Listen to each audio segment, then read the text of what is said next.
Started? Okay. नमस्ते।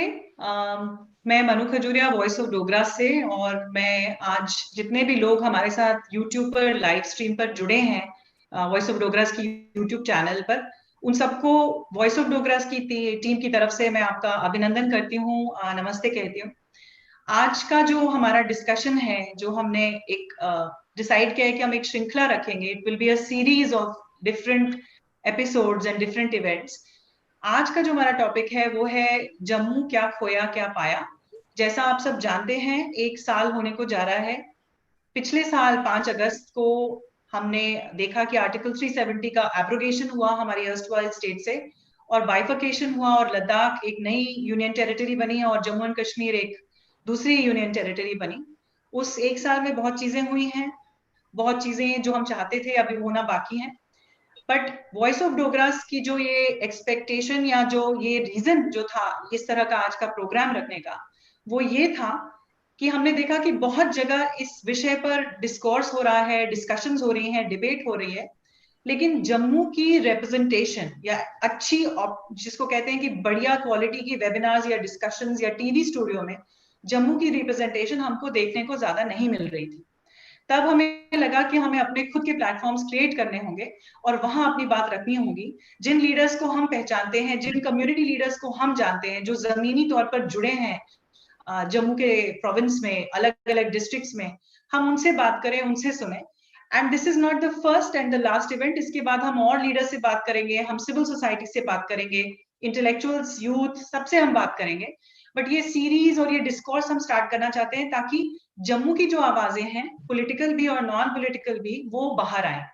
And इसी reason से आज हमने किया। और बिफोर आई इंट्रोड्यूस कि हमारे साथ साथ कौन है, मैं ये क्लैरिफाई करना चाहूंगी, क्योंकि बहुत सारे लोग जम्मू के हमें सुन रहे हैं, कि हमने बहुत सोचकर हिंदी भाषा या हिंदुस्तानी, जैसा भी आप कहें, उसको चूज किया है, इस माध्यम में बात करने का डिसीजन लिया, ताकि हम जम्मू के लोग सिर्फ एक दूसरे से बात ना करके एक एको चेम्बर ना बने, पर हम बाहर भी अपनी बात लेकर जाएं।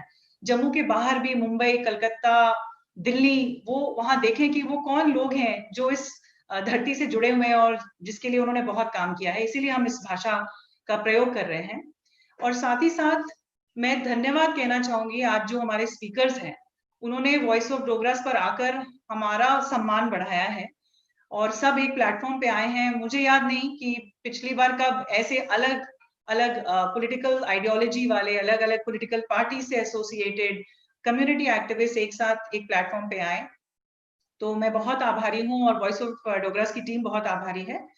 Before I introduce the speakers, मैं जल्दी से आपको फॉर्मेट आज के सेशन का बता दूं, बिकॉज आज का session is discussion and not really a debate. तो हम शुरू करेंगे, हम स्पीकर्स को 5 to 7 मिनट्स देंगे अपने थॉट्स बताने का, अपने रिमार्क्स देने के लिए इस विषय पर कि जम्मू ने क्या खोया और क्या पाया पिछले 1 साल में। उसके बाद एक क्वेश्चन एंड आंसर सेशन होगा, जिसमें मैं हर स्पीकर को 1 या 2 सवाल, डिपेंडिंग कि हमारे पास कितना समय है, कितना टाइम अवेलेबल है, मैं पूछूंगी। और ये क्वेश्चंस हमने ऑडियंस, या कह सकते हैं कि हमने लोगों से पहले से पूछ के रखे थे कि आप क्या पूछना चाहते हैं। और उसके बाद फाइनली हर स्पीकर को 1 से 2 मिनट दिया जाएगा एक क्लोजिंग रिमार्क्स के लिए। हमने ये फॉर्मेट चुना है ताकि एक फेयर रिप्रेजेंटेशन हो हर वॉइस की, एंड प्लेटफॉर्म मिले हर तरह की आवाज को। तो मैं इंट्रोड्यूस कर दूं, आज हमारे साथ हैं बलवंत सिंह मनकोटिया जी हैं, जो कि स्टेट प्रेसिडेंट हैं Jammu Kashmir national panthers party के। ये एमएलए रह चुके हैं 2002 से 2014 तक। उसके बाद हमारे साथ एडवोकेट अभिनव शर्मा हैं, जो बार प्रेसिडेंट हैं जम्मू बार एसोसिएशन के और स्पोक्स पर्सन हैं बीजेपी जम्मू कश्मीर के। हमारे साथ जोरावर सिंह जम्वाल जी हैं, जो चेयरमैन हैं टीम जम्मू के। इन्होंने काफी काम किया है, ड्रग्स रिलेटेड और यूथ से कनेक्टेड है। एंड हमारे साथ एडवोकेट अंकुर शर्मा हैं, जो चीफ हैं एकजुट जम्मू के, और एक नया उभरती हुई आवाज है वो पॉलिटिकल स्पेस, जम्मू की पॉलिटिकल स्पेस में। तो आप सबका बहुत बहुत स्वागत है, नमस्कार। हम स्टार्ट करते हैं। बलवंत सिंह मनकोटिया जी, मैं आपको बोलूंगी कि आप स्टार्ट करें। आप अपने विचार रखें कि जम्मू ने क्या खोया क्या पाया इस पिछले 1 साल में। आपके पास 5 to 7 मिनट्स हैं ये अपनी बात रखने के लिए। मनु जी, सबसे पहले तो आपका बहुत बहुत शुक्रिया कि आपने कोशिश करी, और कोशिश में, पहली कोशिश में काफी हद तक आप कामयाब हुए कि जम्मू के अलग अलग विचारधारा कह सकते हैं या अलग अलग प्लेटफॉर्म से लोगों को इकट्ठा करके, लीडर्स को इकट्ठा करके आपने एक प्लेटफॉर्म पे लाया, इसके लिए आपका शुक्रिया। और बाकी जो आज के जो भी जम्मू के हमारे जितने भी साथी हैं जिनके आपने नाम लिया, मैं अगर नाम लूंगा तो टाइम वेस्ट होगा, उनका भी शुक्रिया कि उन्होंने भी टाइम निकाला है। तो जो टॉपिक है आज का कि क्या खोया क्या पाया, तो जम्मू ने 1947 के बाद खोया ही खोया है, पाने का हमें आज तक मौका नहीं मिला। और जब नेशनलिज्म की बात हो, देशभक्ति की बात हो, तो उसमें अगर मुझे लगता है कि पूरे नेशनल लेवल पे, इंटरनेशनल लेवल पे भी सर्वे कराया जाए तो जम्मू के लोग सबसे ज्यादा जिसको कहेंगे कि टफ हिंदुस्तानी हैं और सबसे नंबर 1 पे देशभक्त लोग हैं। लेकिन आप बात करें, ठीक है 370 हटाना, और इसके लिए हमारी पार्टी की बात करें तो हमने इसके लिए असेंबली के अंदर, सड़कों में और इवन सुप्रीम कोर्ट तक 35A की बात करें, ये ऐसे कानून थे जिसकी वजह से हमारे लोग दिन ब दिन आगे जाने के बजाय पीछे जा रहे थे। तो इसके लिए हम फाइट कर रहे थे। ठीक है, सेंट्रल गवर्नमेंट ने फैसला लिया, 370 को अमेंड किया और 35 को हटाया, उसका हमने स्वागत किया। लेकिन हम तब से लगभग आज 1 साल होने को आया है, तब से हम ये सवाल केंद्र की लीडरशिप से, यहाँ उनकी यूटी में जो लीडरशिप है उनसे सवाल ये पूछते हैं कि आखिर हमें यूटी का दर्जा स्टेटस क्यों मिला, हम स्टेट से यूटी पे कैसे आ गए, हमारा कसूर क्या है। हमने आज तक कहीं कोई ऐसा मौका मिला हो कि केंद्र के खिलाफ, या चाहे बॉर्डर पे लड़ने की बात हो, चाहे इंटरनेशनल बॉर्डर हो, चाहे हमारा एलओसी हो, चाहे वो देश के किसी कोने में भी अपने देश की रक्षा करने की बात हो, तो डोगरा सबसे आगे रहा है। अपनी खून की लकीरों से हमने जम्मू कश्मीर की सरहदों को सींचा है। लेकिन जब हमें अपनी आइडेंटिटी की बात आती है, हमें डोगरी भाषा को 8वें शेड्यूल में एंटर करवाने के लिए, उसको दर्ज करवाने के लिए आप खुद जानते हो कि कितना समय लगा, कितने संघर्ष करना पड़ेगा, हर चीज के लिए संघर्ष। आज हमें सबसे बड़ी समस्या है जो आपने ये जो ऑनलाइन सिस्टम स्टार्ट किया, तो हमें सबसे बड़ी समस्या है कि हमें जगह ढूंढनी है जहां वाईफाई लगाओ। मतलब आज पार्लियामेंट के अंदर लास्ट ईयर अमित शाह जी कहते हैं कि जम्मू कश्मीर 370 की वजह से एजुकेशनली बैकवर्ड रह गया, और आज तब से आज तक 1 साल हुआ और हम 2G और बगैर 2G के, आधा साल तो बिना 2G के और आधा साल हम 2G के, सारे हमारे बच्चे कहाँ जाएंगे। 1 साल हमारे बच्चों का बर्बाद हो गया। हमने कहा कि अगर मिलिटेंसी है, जहां उग्रवाद है, जहां डिस्टर्बेंस है, सिक्योरिटी प्रॉब्लम है, तो वहां आप हटाइए, आप 2G भी मत दीजिए। पर अगर जम्मू की बात करें, उधमपुर की बात करें, सांबा की, कठुआ की बात करें, रियासी की बात करें, इवन कश्मीर के डिस्ट्रिक्ट की बात करें, पुंछ राजौरी की बात करें, कहाँ है मिलिटेंसी। फिर हमें उन गुनाहों की सजा मिले जो गुनाह हमने किए नहीं। तो इसलिए हम कहना चाहेंगे कि जो अच्छा काम किया, केंद्र आज की सरकार हो या पिछली सरकार हो, उसका डेफिनेटली हम स्वागत करेंगे। लेकिन जो हमें, खासकर जो हमें का स्टेटस मिला है, उसके बाद पहचान, वैसे ही डोगरा आइडेंटिटी पिछले लगभग 47 के बाद डोगरा आइडेंटिटी आस्ता आस्ता खत्म करने की एक बहुत बड़ी साजिश यहाँ की जम्मू कश्मीर की जो लीडरशिप थी, खासकर जो कश्मीर बेस्ड लीडरशिप थी, उसकी साजिश रही कि जम्मू की जो आइडेंटिटी है, जम्मू की भाषा है, जम्मू की जो कल्चर है, जम्मू का इतिहास है, उसको किसी ना किसी तरीके से उसको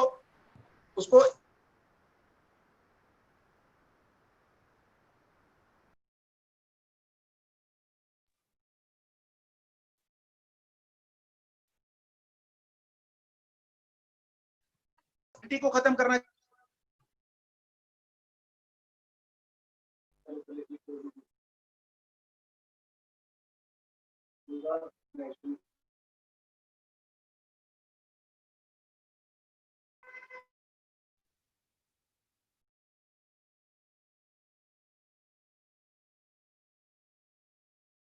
hello, I think signal drop. हाँ सिग्नल ड्रॉप हो गया। आई थिंक उनकी बात जो हो ही रही थी 2G के दिक्कत के बारे में, वो ड्रॉप ही कर गए क्या?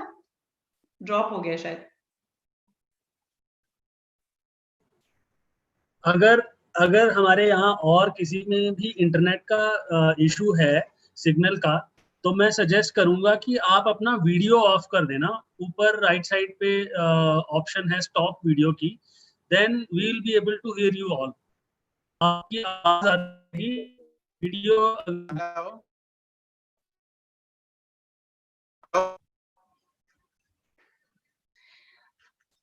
हेलो जी बलवंत जी, आपको सुनाई दे रहा है? आप वापस लॉग इन किए?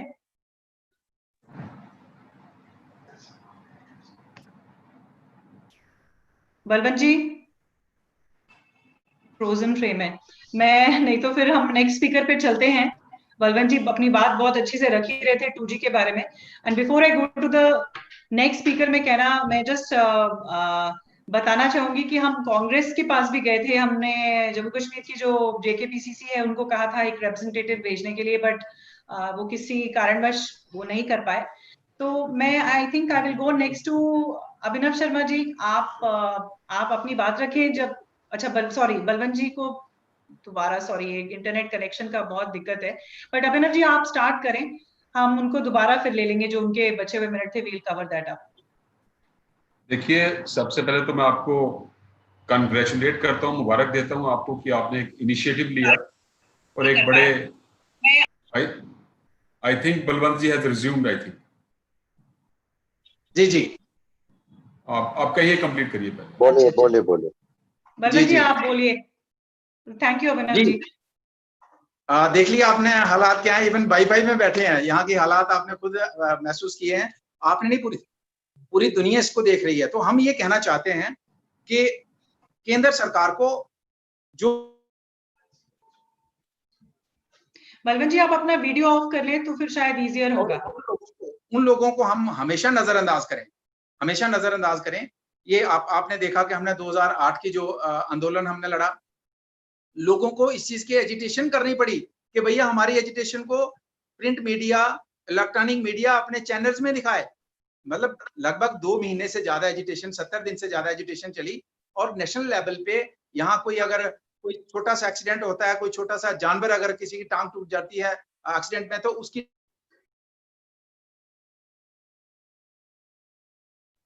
कितने लोगों की कुर्बानी हो गई, लेकिन हमारी न्यूज नहीं चली। उसके लिए हमें आंदोलन करना पड़ा।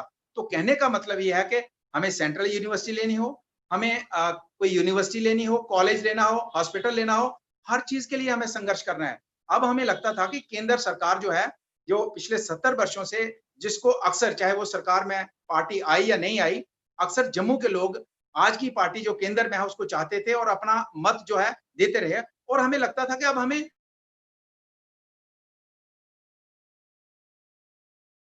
जिसने हमेशा हमारी बात करी है और यहाँ के लोगों ने अक्सर उस पार्टी को सपोर्ट करा है नेशनल लेवल पे, तो हमें जरूरत नहीं पड़ेगी। लेकिन आप खुद देखिए, आप पिछले 1 वर्ष से अब देखिए कि हमारे यूथ का जो अनाउंसमेंट की गई कि यूथ के लिए ये हमारे के लिए रोजगार पॉलिसी होगी। इवन हमारे यूटी के अंदर, अब हमसे स्टेट निकलता है, यूटी के अंदर जितनी पोस्ट वेकेंट हैं डिफरेंट गवर्नमेंट डिपार्टमेंट के अंदर, 1 साल में उन पोस्ट को नहीं हम भर पाए। शायद आप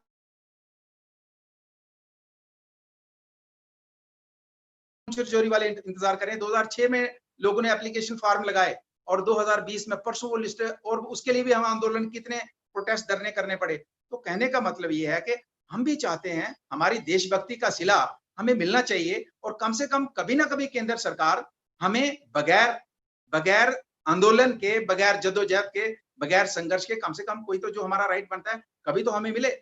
आज आप देखिए कि टोल प्लाजों का शहर बना दिया है। आज रोज देखिए, आज कल कठुआ में क्या हुआ।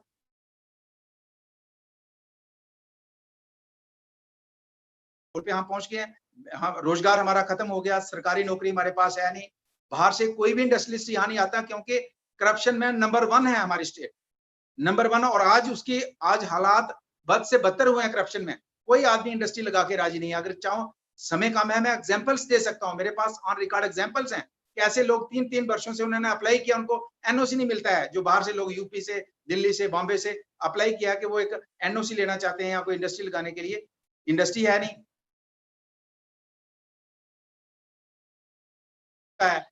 12-12, 15-15 साल इंटरव्यू नहीं होते हमारे, तो हमारे युवा जाएंगे तो जाएंगे कहाँ। ठीक है आपने कि आपने जो भी क्वेश्चन कर रहे हैं, तो आपने जो लोगों ने सोशल मीडिया के माध्यम से आप तक पहुंचाए, तो आपने उन क्वेश्चंस को यहाँ की लीडरशिप के आगे रखा है। लेकिन आप बताइए, आप कोविड का बहाना है, अगर ज्यादा बोलेंगे, आप तो है नहीं यहाँ, तो आपका कुछ कर नहीं सकते। लेकिन हम बोलेंगे तो हमें 14 दिन के लिए क्वारंटाइन कर दिया जाएगा।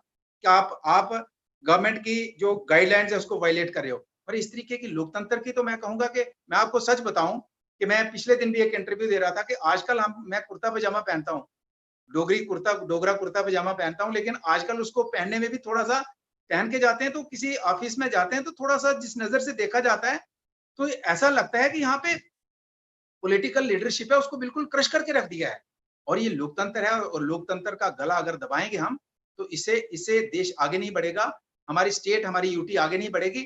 और मैं यही कहना चाहूंगा कि हमारा जम्मू कश्मीर, फिर से मेरा सवाल है, केंद्र की लीडरशिप से सवाल है, पूरे हिंदुस्तान से हर लोगों से हमारा सवाल है, देश की जनता से हमारा सवाल है कि हमें क्यों, हम एक अलग मुल्क थे 47 के पहले, हम हिंदुस्तान का हिस्सा नहीं थे, 47 में हम हिंदुस्तान का हिस्सा बने और हम एक इंडिपेंडेंट स्टेट बने विद स्पेशल पावर्स, और आज हम यूटी बन गए और हालात ये रही तो आने वाले समय में मुझे लगता है कोई डिस्ट्रिक्ट में तब्दील कर दिया जाएगा हमारा पूरा स्टेटस। तो इसलिए हमारा ये सवाल है, इस सवाल का जवाब केंद्र की लीडरशिप को देना होगा, यहाँ की जो लीडरशिप है इनको देना होगा। और मैं कहूंगा, अभिनव जी मेरे से इससे पहले बीच में बात कर रहे थे, बीच में डिस्कनेक्ट हो गया, मैं बात सुन नहीं पाया, लेकिन इन्होंने कितना संघर्ष किया सेंट्रल यूनिवर्सिटी के लिए, इन्होंने कितने आंदोलन किए हैं, गिरफ्तार हुए हैं, इन्हें कितना संघर्ष किया ये खुद जानते हैं। तो हम यही कहना चाहेंगे, यहाँ से यही मैसेज देना चाहेंगे, हम हिंदुस्तानी थे, हिंदुस्तानी हैं और हिंदुस्तानी रहेंगे, ये हमारा अटल ये विश्वास है और ये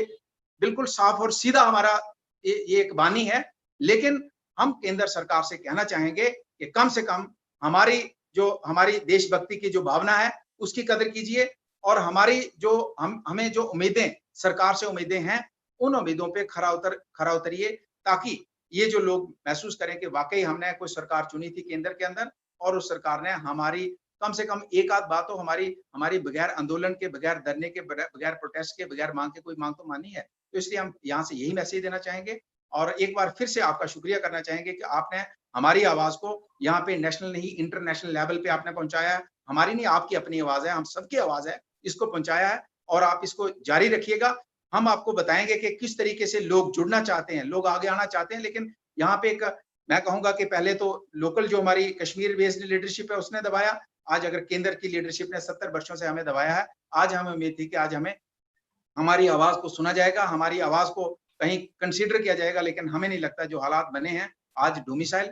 आज मुझे बताइए कि जब मैंने कहा कि जब गृह मंत्री जी कहते हैं कि हम एजुकेशनली बैकवर्ड है 370 की वजह से, आज डोमिसाइल लागू करके देश के किसी भी कोने का आदमी यहाँ पे डोमिसाइल लेके सरकारी नौकरी के लिए अप्लाई करेगा। एक तरफ हम खुद ये मानते हैं कि हम लोग एजुकेशनली बैकवर्ड हैं और दूसरी तरफ हम केरला के बच्चे से जब टीचर की पोस्ट होगी उससे मुकाबला करेंगे, यूपी के बच्चे से मुकाबला करेंगे, दिल्ली के बच्चे से मुकाबला करेंगे। तो हमें केंद्र सरकार का क्या मंशा है ये बताएं हमें कि क्या करना चाहते हैं हमारे लिए, उनका क्या पॉलिसी है, क्या प्रोग्राम है, हमें भी खुले तरीके से बताएं ताकि हम भी अपने आप से क्लियर हो जाएं कि केंद्र सरकार का ये रवैया हमारे लिए है, ये रवैया हमारी आने वाले नस्लों के लिए। थैंक यू बलवंत जी, आपने बहुत पैशनेटली अपनी बात रखी और जैसे आपने कहा ये वही प्लेटफॉर्म है जहां हम सबको सुनना चाहते हैं और हम चाहते हैं कि जम्मू की आवाज दूर तक जाए। सही कहा आपने कि बिना कुछ लड़े झगड़े आंदोलन किए जम्मू को इतनी आसानी से कुछ भी नहीं मिलता। आपने अभिनव जी की भी स्ट्रगल के बारे में जस्ट डिटेल दिए हमें। तो मैं अब अभिनव जी आपसे कहूंगी कि आप नेक्स्ट जो है 5-7 मिनट में आप अपनी बात रखें, बताएं। बहुत सारे सवाल हैं और आप पर शायद जिम्मेवारी ज्यादा है क्योंकि आप रिप्रेजेंटेटिव हैं केंद्रीय सरकार के जम्मू कश्मीर में। तो ये जो सारे सवाल उठाए जा रहे हैं वो आप बताएं, आप क्या सोचते हैं कि जम्मू ने क्या खोया क्या पाया। अनम्यूट कर लें अभिनव जी, आपका म्यूटेड दिख रहा है मुझे।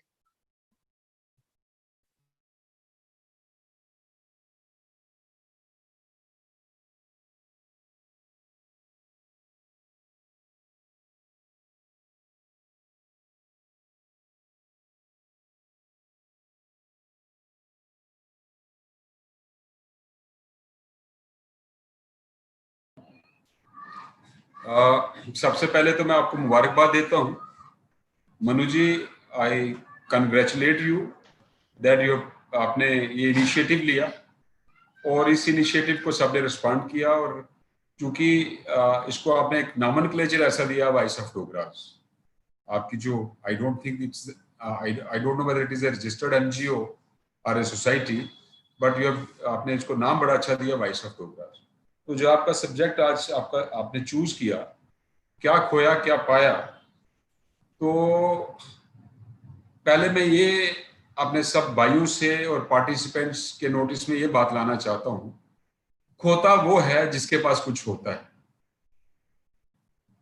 खोता वो है जिसके पास कुछ होता है। मुझे नहीं लगता हम में से कोई भी आपस में डिसएग्री करेगा कि हमारे पास इंडिपेंडेंस के बाद कुछ था, ना पॉलिटिकल पावर थी, ना एजुकेशनली हम एम्पावर्ड थे जितना होने चाहिए थे, ना एम्प्लॉयमेंट वाइज हम एम्पावर्ड थे, ना बिजनेस में हम कहीं एम्पावर्ड थे as compare to our counterparts in the region since we are Dogra sitting here. मैं ये कहता हूं कि देखिए, भारतवर्ष आजाद हुआ 1947 में। हर एक देश को रेगुलेट करने के लिए, चलाने के लिए, उसका मार्गदर्शन करने के लिए एक संविधान बनता है। हमारे founding fathers, framers of the constitution, इन्होंने रात दिन एक करके तकरीबन 2-2.5 साल लगा के इतना खूबसूरत संविधान बनाया। और उस संविधान का प्रियम्बल अगर आप पढ़ें तो उसमें लिखा है justice, social, economic, political, secularism, right to worship, right to believe, have faith. ये सेकुलरिज्म शब्द क्यों इस्तेमाल किया गया था? ये इसलिए इस्तेमाल किया गया था, ये देश एक इतना विशाल देश, अलग अलग धर्म के लोग, अलग अलग जाति के लोग, अलग अलग भाषा के लोग, अलग अलग वेशभूषा के लोग, इसलिए सेकुलरिज्म बड़ी सोच विचार के साथ इसमें रखा गया था, India shall be a secular country. लेकिन बदकिस्मती से जब जम्मू कश्मीर का संविधान हमने पढ़ा, हमने उसमें देखा सेकुलर शब्द उसमें था ही नहीं। भारत एक सेकुलर देश, जम्मू कश्मीर भारत का टूट अंग, लेकिन जम्मू कश्मीर के संविधान में सेकुलरिज्म नहीं था। जब किसी रियासत, किसी स्टेट के संविधान में सेकुलरिज्म नहीं, तो ग्राउंड पे वो सेकुलरिज्म कहां हो? मतलब कहने का ये कि आप एक बहुत बड़ा हिस्सा था वाल्मीकिस, गोरखास एंड रिफ्यूजीज, 70 साल उनको ना वोटिंग राइट्स, ना राइट टू एम्प्लॉयमेंट, ना राइट टू स्कॉलरशिप। आप एक इतने बड़े हिस्से के साथ आपने इतना बड़ा नाइंसाफी की, क्योंकि सेकुलरिज्म आपके संविधान में नहीं था, सेकुलरिज्म आपकी अप्रोच में नहीं था। जो सरकारें जम्मू कश्मीर में रही, उन्होंने सेकुलर कैरेक्टर अडॉप्ट नहीं किया, सेकुलर अप्रोच अडॉप्ट नहीं किया। संवैधानिक तौर पे वो अनसेकुलर थी। किसी ने इसकी आवाज नहीं उठाई। आज 370 टूटने के बाद, 35 से एब्रोगेट होने के बाद, आज भारत का संविधान पूरे जम्मू कश्मीर में, जो पहले एक स्टेट थी, अब एक यूनियन टेरिटरी है। अब सेकुलरिज्म संविधान में लिखा गया है, वो संविधान जम्मू कश्मीर को अप्लाई होता, पहले भी होता था। लेकिन किसी ने यह कारण नहीं पूछा कि सेकुलरिज्म जम्मू कश्मीर के संविधान से गायब क्यों। ये हमने पाया, ये हमने संवैधानिक तौर पे पाया कि जम्मू कश्मीर में अब सेकुलरिज्म आपको ग्राउंड्स पे मिलेगा, प्रैक्टिकली आपको मिलेगा। आप देखिए 370 टूटने के बाद 35 से गया, 35 से एक प्रेसिडेंशियल ऑर्डर 1954 से बैकडोर एंट्री थी। अगर बैकडोर नहीं कहें तो मैं कम से कम साइड डोर एंट्री कहूंगा। 35 से के क्या कॉन्सिक्वेंसेस थे? मेरी बहन या मेरी बेटी अगर बाहर कहीं स्टेट की शादी होती है तो वो स्टेट सब्जेक्ट नहीं। एक दुबई से, मुंबई से या किसी और कंट्री से कोई बेटी शादी करती है, वो दूसरे दिन स्टेट सब्जेक्ट है। क्या जुल्म किया था हमारी बहनों ने, बेटियों ने? क्या वो जम्मू कश्मीर की रेजिडेंट्स नहीं थी? ये किस तरह का कानून था? आप देखिए। अब एक छोटी सी बात है कि आपने 370 डाइल्यूट हुआ या एब्रोगेट हुआ, ये सब्जेक्ट ऑफ डिस्कशन है। लेकिन 35 से एब्रोगेट हुआ। मुझे बताइए, एक सिंपल सी चीज है कि मनकोटिया साहब ने कहा जम्मू को हर चीज संघर्ष से लेनी पड़ती है। हमारे पास 2G नहीं है, 4G नहीं है, टोल प्लाजा लग रहे हैं। मुझे ये बताइए कितने लॉज सेंटर के थे जो जम्मू कश्मीर में एप्लीकेबल नहीं थे? 106 लॉज अप्लाई किए गए हैं। डोरी रेस्ट्रेंट एक्ट अप्लाई नहीं हुआ था। Right to education act, free education act up to the elementary level, up to the age of 14 years, free of cost. It is the mandatory duty of the government to establish an institution of education imparting elementary education free of cost in every locality. You see the object of the act. दूसरा, जम्मू कश्मीर में corruption जो थी, जैसे इन्होंने खुद कहा, Jammu Kashmir number 2 पे था, क्योंकि प्रिवेंशन ऑफ करप्शन एक्ट जो अमेंडमेंट सेंटर में हुई यहां अप्लाई नहीं हुई। ब्राइब गिवर भी एक्यूज है, ट्रायल आपको 2 साल के अंदर कंक्लूड करना है। लैंड एक्विजिशन एक्ट, ऐसे 106 लॉज थे जो जम्मू कश्मीर में कभी अप्लाई नहीं हुए, अब वो अप्लाई होंगे। 31 अक्टूबर 2019 को ये स्टेट रीऑर्गेनाइज हुई और 2 यूटीज कार्व आउट की गई, UT Ladakh without assembly, UT जे&के with assembly. मेरी बात सुनिए, अब इन्होंने कहा हमने क्या खोया? हमने जे&के स्टेट से अपने आप को जे&के यूटी और लद्दाख यूटी में कन्वर्ट करवाया। बहुत से लोग पॉलिटिकल पार्टीज के ये ओपनली बात करते हैं कि हमें डाउनग्रेड किया गया है। देखिए, जब आप कहीं लड़ाई लड़ रहे हो, दुश्मन के साथ लड़ाई लड़ रहे हो, लड़ाई लड़ने के लिए कई बार 2 कदम पीछे आना पड़ता है। जम्मू कश्मीर में उग्रवाद और करप्शन का बेसिक रीजन था आर्टिकल 370 और 35। उग्रवाद को, मिलिटेंसी को खत्म करने के लिए 370 का जाना जरूरी था। करप्शन को खत्म करने के लिए 35A का जाना जरूरी था। और सुनिए, जब तक जम्मू कश्मीर अगर यूटी नहीं बनती, में जिन लोगों की इसके पीछे सोच है, ये दिन रात एक करके उन्होंने ये फैसला लिया है। प्रधानमंत्री भी खुश नहीं थे जम्मू कश्मीर को यूटी में कन्वर्ट करने के लिए। आप उनकी पहली स्पीच सुनिए, उन्होंने कहा पार्लियामेंट में कि बड़ी जल्द जम्मू कश्मीर को स्टेटहुड मिलेगी। जिस दिन यूटी बनी उसी दिन कहा उन्होंने, और यूटी बनाना एक मजबूरी थी मिलिटेंसी खत्म करने की।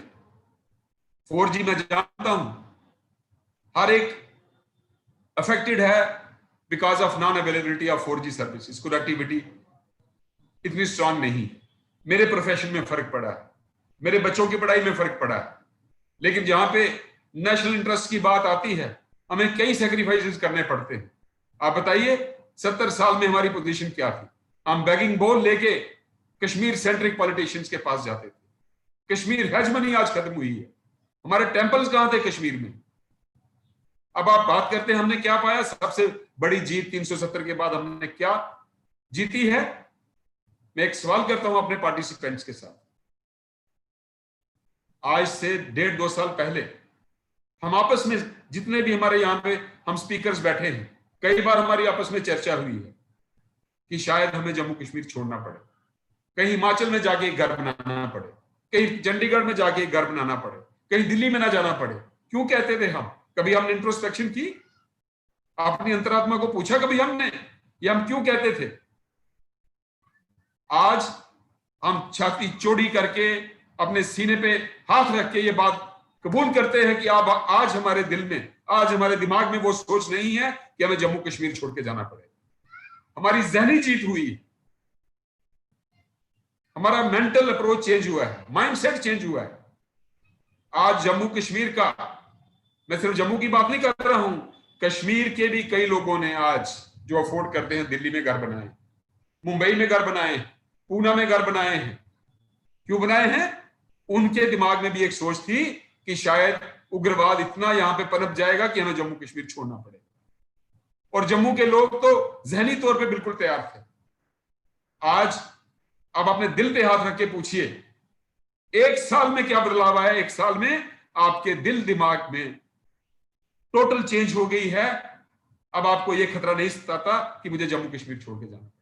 इससे बड़ी जीत और क्या चाहिए? आज आपकी कश्मीर हेजमनी टूटी। अब बात करते हैं टोल प्लाजा की। ठीक है, एक आम नागरिक को महसूस होता है कि हमें दबाया जा रहा है, जगह जगह पे टोल, जगह जगह पे टैक्स। सुनिए बात, मैंने कहा जब इतनी बड़े बदलाव होते हैं, ये पहली बार हुआ कि कोई स्टेट कन्वर्ट हुई है यूटी में।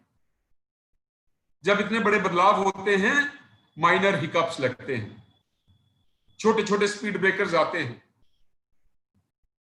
शुरुआती दुश्वारियां होती हैं, लेकिन ये सारी दुश्वारियां आपको एक बड़ी जीत की तरफ लेके जाने वाली है। आज नहीं, साल के बाद नहीं, 2 साल के बाद नहीं, 3 साल के बाद। लेकिन मैं आप जम्मू बेस्ड लीडर्स को एक हाथ जोड़ के विनती करता हूं, कहीं हम भी गलती करते हैं, हम अपने यूथ को सिर्फ छोटे छोटे फायदों की तरफ लेके जाते हैं, कभी बड़े फायदों की तरफ कभी नहीं ले जाते, उनका फ्यूचर हम नहीं बनाते। हमने 50,000 नौकरियां दे दी उनको, seasonal worker, daily wagers, ad hoc, need based, ये ना देखे कि हमारे पास वैकेंसीज भी हैं कि नहीं। जब उनको नौकरियां दी आपने, वो 20-20, 22-22, 23-23 साल के, आज वो 50-50 साल के हो गए हैं, और कंसोलिडेटेड सैलरी 4,4600 या 5200 पे, शादियां हो गई हैं, बच्चे हो गए हैं। आपने उनको गुमराह किया लीडर्स ने, आज वो सड़कों पे है, रेगुलेशन मांग रहे हैं। क्या ऐसे फ्यूचर बनता है जनरेशन का? बताइए, टोल प्लाजा लग रहे हैं। अगर मैं पहले जम्मू से अपनी गाड़ी स्टार्ट करके कठुआ जाता था, मुझे 2 से 2.5 घंटे लगते थे। जम्मू से उधमपुर मनकोटिया साहब की कॉन्स्टिट्यूएंसी में जाता था, मुझे 1.5 घंटा लगता। आज मैं उधमपुर जाता हूं, मैं 50 मिनट में पहुंचता हूं, मेरे 40 मिनट बचते हैं, मेरी गाड़ी की वियर एंड टियर बचती है, मेरा पेट्रोल बचता है, एक्सीडेंट के चांसेस कम हैं। और ये चीजें यूथ को समझानी पड़ेंगी, लेकिन हम वोट बैंक पॉलिटिक्स के लिए यूथ को इंस्टिगेट करते हैं। हम वोट बैंक पॉलिटिक्स के लिए यूथ को इंस्टिगेट करते हैं। हम कहते हैं नौकरियां बांटो। नौकरियां कौन सी बांटी? नौकरियां आपके पास है नहीं। कौन सा देश है जो 100% सरकारी नौकरियों पे डिपेंडेंट है? हमने अपने यूथ को हमेशा यही समझाया, सरकारी नौकरी, सरकारी नौकरी, सरकारी नौकरी। मैं तो कहता हूं जम्मू वालों के लिए माइग्रेशन ऑफ कश्मीरी पंडित्स, दो that was a complete genocide, violation of human rights, but Jammu वालों के लिए that was blessing in disguise. मुझे याद है मेरे पिताजी घर में आपको 1 मिनट में रैप करना पड़ेगा ताकि हम नेक्स्ट की मैं 1 मिनट में रैप कर रहा हूं। एक अकेले आदमी थे जो सरकारी नौकरी करते थे और 20 लोग उन पे डिपेंडेंट थे। हमारे में प्राइवेट सेक्टर में जाने का कोई कंसेप्ट नहीं था। ये कश्मीरी पंडित कम्युनिटी ने हमें सिखाया। तो मैं ये कहता हूं कि हमें अपने यूथ को, हमें अपनी छोटी पॉलिटिक्स को छोड़ के अपनी विजडम को ब्रॉड करना चाहिए और लोगों को एजुकेट करना चाहिए। ये एक इतनी बड़ी हिस्टोरिक चेंज, 370 डाइल्यूट हुआ, 35 से एब्रोगेट हुआ, स्टेट से यूटी कन्वर्ट हुई, 2 यूटी कारवोट हुई, 106 लॉज एप्लीकेबल हुए, कितने लॉज इनएप्लीकेबल हुए, इनको इंप्लीमेंटेशन में टाइम लगेगा। आपको ग्राउंड पे डेवलपमेंट देखने में 2 से 3 साल का वक्फा टाइम लगेगा। तो मेरी हाथ जोड़ के यही विनती है कि आप धैर्य रखिए, धीरज रखिए और आगे देखिए 2-3 साल के बाद कितनी डेवलपमेंट होती है। तो मेरा कहने का मतलब यही है कि जम्मू ने कुछ पाया है, खोया कुछ नहीं है। सबसे बड़ी जो जीत है जम्मू की, वो जो मेंटल एप्टीट्यूड है, जो माइंडसेट हमारा चेंज हुआ है कि हम सेफ हैं जम्मू कश्मीर में, जो पहले हम नहीं थे। तो आप धैर्य रखिए, धीरज रखिए, आगे भी आप सब कुछ पाने वाले हैं, कुछ खोने वाले नहीं है। यही मेरी आपको विनती। धन्यवाद जी। Thank you Abhinav ji. जोरावर जी, आप अनम्यूट कर लें अपने आप को, मैं अब आप पर आऊंगी। आप भी कोई 5-7 मिनट के अंदर आप प्लीज अपनी बात रखें, आप क्या सोचते हैं? देखिए मनु जी, सबसे पहले तो वॉइस ऑफ डोगरा और खासकर हमारी बहन मनु सिंह खजूरिया और उनकी पूरी टीम को मैं मुबारकबाद दूंगा कि ना सिर्फ इस दौर पे ना सिर्फ आर्टिकल 370 के एब्रोगेशन की बात करें, इनफैक्ट जम्मू का डोगरा कल्चर, डोगरी लैंग्वेज को आपने जो मुकाम इंटरनेशनल लेवल पर दिया है, और हर वक्त आप जम्मू का चिंतन करते हैं। और भी लोग हमारे अब्रॉड गए हैं, लेकिन इस यंग एज में जो आपकी टीम कर रही है, आपको मैं सैल्यूट करता हूं। और मैं ये भी बात कहना चाहूंगा कि जो हमारे भाई बलवंत सिंह मनकोटिया साहब ने कही और हमारे बड़े भाई अभिनव शर्मा जी ने बात कही, मैं अब ये बलवंत मनकोटिया साहब की बातों से पूरा एग्री करता हूं और अपने बड़े भाई अभिनव शर्मा जी की कुछ बातों से टोटली एग्री करता हूं। और वहीं से स्टार्ट करूंगा कि जम्मू ने क्या खोया क्या पाया। मैं समझता हूं कि जम्मू ने पाया भी और खोया भी। मैं वहीं से स्टार्ट करूंगा। अगर हम पहले जो चीज मिलती है उसी से स्टार्ट करें कि जो हमारी एक अपना मानना है, पिछले 1 सालों में हमारा जो तजुर्बा है वो यही बतलाता है कि उग्रवाद का नाच जो पिछले 32-34 साल में रियासत जम्मू कश्मीर में हमें देखने को मिला, कश्मीर में तो है ही है, इवन जम्मू प्रांत की बात करें, कैसे मैसेकर्स हुए, कितने बॉम्ब ब्लास्ट, आईडीज होते रहे यहाँ पर, उस पे पिछले 1 सालों में अगर हम काउंटर इंसर्जेंसी ऑपरेशंस की बात करें, खासकर वादी कश्मीर में, तो बहुत हद तक हमारे जो जांबाज इंडियन आर्मी के सिपाही हैं, जम्मू कश्मीर पुलिस फोर्स के हैं, पैरामिलिट्री फोर्सेस हैं, उन्होंने मिलिटेंसी की कमर जो है तोड़ी है और अभी भी दिन रात प्रयास कर रहे हैं कि कब पूरे जम्मू कश्मीर में जो है वो यहाँ पर फिर से एक अमन उमान आए।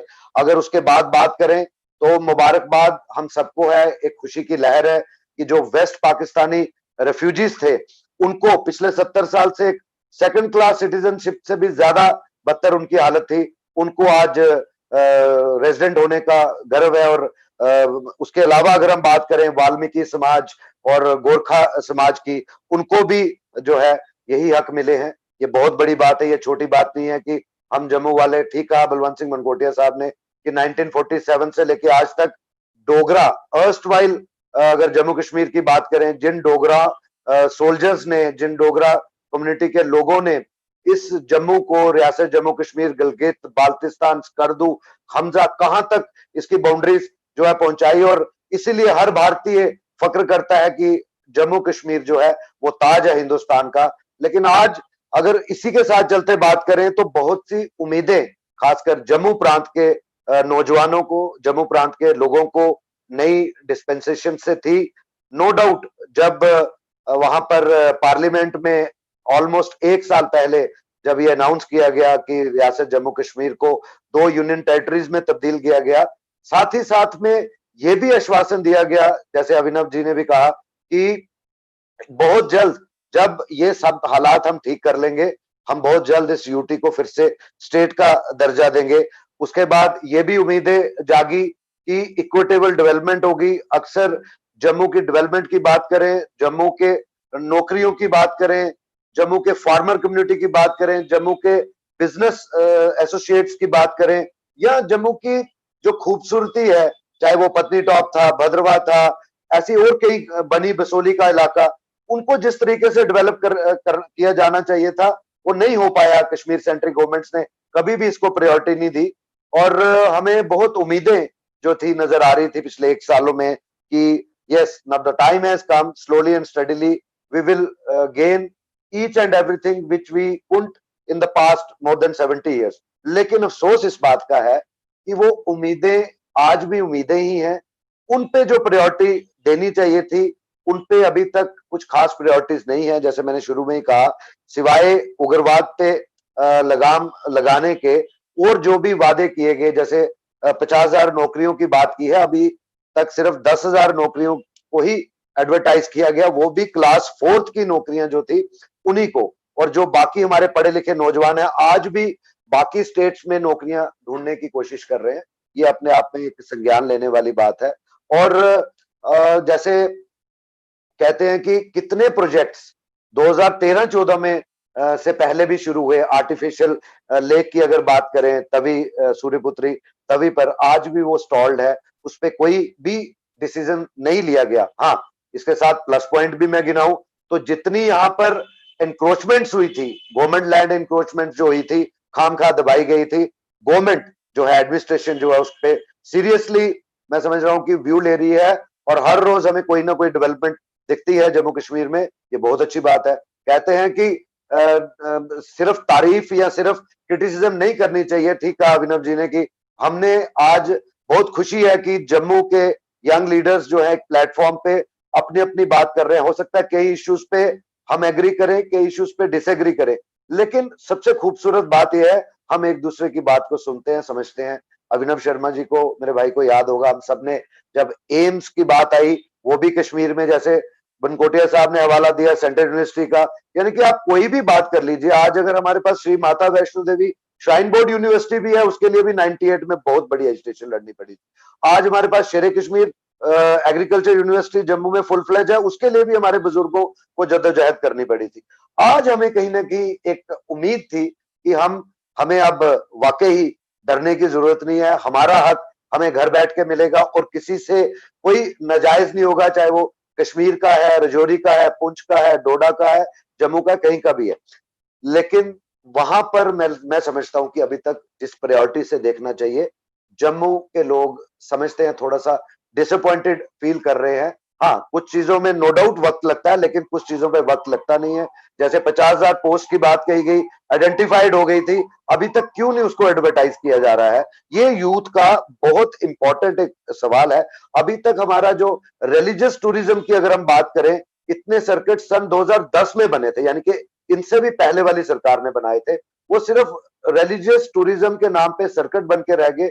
अब वहां पर डेवलपमेंट नाम की कोई चीज नहीं है, जिससे अफसोस होता है कि अगर हमारे हिली बेल्ट्स में, कंडी बेल्ट्स में भी वो जो सर्किट्स बने हैं, अगर वो वहां पर वो डेवलपमेंट के काम इनिशिएट किए होते तो वहां के लोकल यूथ को घर के आसपास ही एम्प्लॉयमेंट जनरेशन मिलती, उनको कहीं ज्यादा दूर जाना ना पड़ता। अगर हम उसके अलावा बात करें कि हमें उम्मीद थी, काशिर चैनल आया, हमें किसी कम्युनिटी, किसी भाषा, किसी लैंग्वेज से कोई इतराज नहीं है, किसी रीजन से कोई इतराज नहीं है। हमें उम्मीद थी पिछले एक साल के अंदर अंदर कहीं ना कहीं डुग्गर चैनल आएगा और डुग्गर चैनल में हमारी जो चाहे माँ बोली डोगरी है, गोजरी है, पहाड़ी है, पोगली है, भद्रवाही है, यानी कि तरह तरह की भाषाएं जो जम्मू खित्ते में बोली जाती हैं, कम से कम उस डुग्गर चैनल में आती और पूरा देश और इंटरनेशनल लेवल पर दिखाया जाता, शोकेस किया जाता, क्या डोगरे हैं, क्या डोगरे का कल्चर है। वो भी आज बजाय डुग्गर चैनल लाने के, आपको याद होगा कि जो 4.5 घंटे के कार्यक्रम जम्मू दूरदर्शन से डोगरी भाषा में किए जाते थे, उसको भी बंद करने का ऑर्डर आ गया। वो तो जब जम्मू के लोग, जम्मू के बुजुर्ग, खासकर डोगरी संस्था जम्मू और हम सब ने प्रयास किया, ये गुहार लगाई, ये चेतावनी दी कि ये नहीं होने देंगे, उसके बाद प्राइम मिनिस्टर ऑफिस ने इंटरवीन किया और उसको, उस प्रसार भारती के डिसीजन को ऑन होल्ड किया गया। मैं समझता हूं कि अगर जो पहले होता आया, अगर आज भी ऐसा ही होता जाएगा तो फिर क्या फर्क पड़ा स्टेट से यूटी बनाने में, सिवाय उग्रवाद के खात्मे के। मुझे नहीं लगता कि अभी उस तरीके के फ्रूटफुल रिजल्ट्स जो है हमारे पास आए हैं। हाँ, रही बात, अगर हम बात करें टोल प्लाजास की, तो मैं यहाँ पे जरूर एक बात अपने बड़े भाई अभिनव शर्मा जी से और बाकी स्पीकर से भी हो सकता है मुझसे इत्तेफाक रखें, ये सच्चाई है, इसमें कोई दो राय नहीं है। अगर आप डेवलपमेंट की बात करते हैं, टाइम कम लगता है, मैं बिल्कुल मानता हूं, आप सबकी बात मानता हूं, लेकिन सर आप मुझे ये बताइए, सब आप सब मेरे भाई हैं, मेरे प्रिय हैं, कि अगर हम अपना रेट्स की बात करें, नेशनल हाईवे अथॉरिटीज ने जो रेट्स लगाए हैं, एक तो उस पर बात करिए।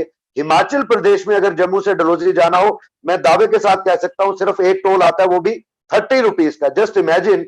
और यहां पर अगर आपने जम्मू से कट रहे हैं, जम्मू से किसी को देखने नारायणा हॉस्पिटल भी जाना है, 140 रुपए आने का और 140, यानी कि 300 रुपए का आपका तेल नहीं लगता, 280 रुपए आपको वहां पर देने पड़ते हैं। इसमें कोई जवाजियत मुझे नजर नहीं आती है। मैं चाहता हूं कि prime minister office, government of India इसका संज्ञान ले। मुझे लगता है कहीं ना कहीं मिसकम्युनिकेशन गैप आ रहा है, जो हम बातें यहां पर करते हैं वो दिल्ली सरकार तक पहुंच नहीं रही है। शायद यहाँ की लीडरशिप का हम बात करें कि उनसे कहीं ना कहीं कोई कोताही हो रही है। अगर आप पंजाब हरियाणा के टोल प्लाजास की बात करें, आज से ठीक 10 साल पहले जम्मू से, मैं चंडीगढ़ डीएवी कॉलेज पढ़ा हूं, जम्मू से चंडीगढ़ जाना पड़ता था, 9 से 10 घंटे लगते थे। आज वही चंडीगढ़ हम 6 घंटे में जाते हैं। लेकिन टोल अगर आप देखिए 60 रुपए, 50 रुपए, 40 रुपए, कई जगह पे 35 रुपए है। यहाँ पे तो ऐसा लग रहा है 2-2, 3-3 गुना ज्यादा टोल। आज की हुकूमत, जब हम मानते हैं जम्मू के लोग की बहुत बड़ी मतदान देकर एक बहुत ही पार्टी को, एक सिंगल लार्जेस्ट पार्टी जो अपने आप में हिस्टोरिक है, उनको बनाया। आज उनका भी कहीं ना कहीं दायित्व बनता है कि जम्मू के लोगों की, जम्मू के नौजवानों की जो सदारत है वो गवर्नमेंट ऑफ इंडिया तक पहुंचाए। और कम से कम ये छोटे स्पीड ब्रेकर्स नहीं है। मुझे लगता है सर, यहाँ पर कोविड की अगर हम बात करें, कितने लोग यहाँ पर अपने मॉल से, अपने दुकानों से, कितनी नौकरियां उनकी चलेगी प्राइवेट सेक्टर की अगर हम बात करें, उनकी भी कोई गलती नहीं जिन्होंने नौकरी, आज तक उस पर भी कोई संज्ञान नहीं लिया गया है। ये सारी की सारी बातें जो हैं ये एक दर्शाती हैं। 10 करोड़ रुपए आप कश्मीर को देते हैं कोविड में और 5 करोड़ रुपए जम्मू रीजन के लिए रखते हैं।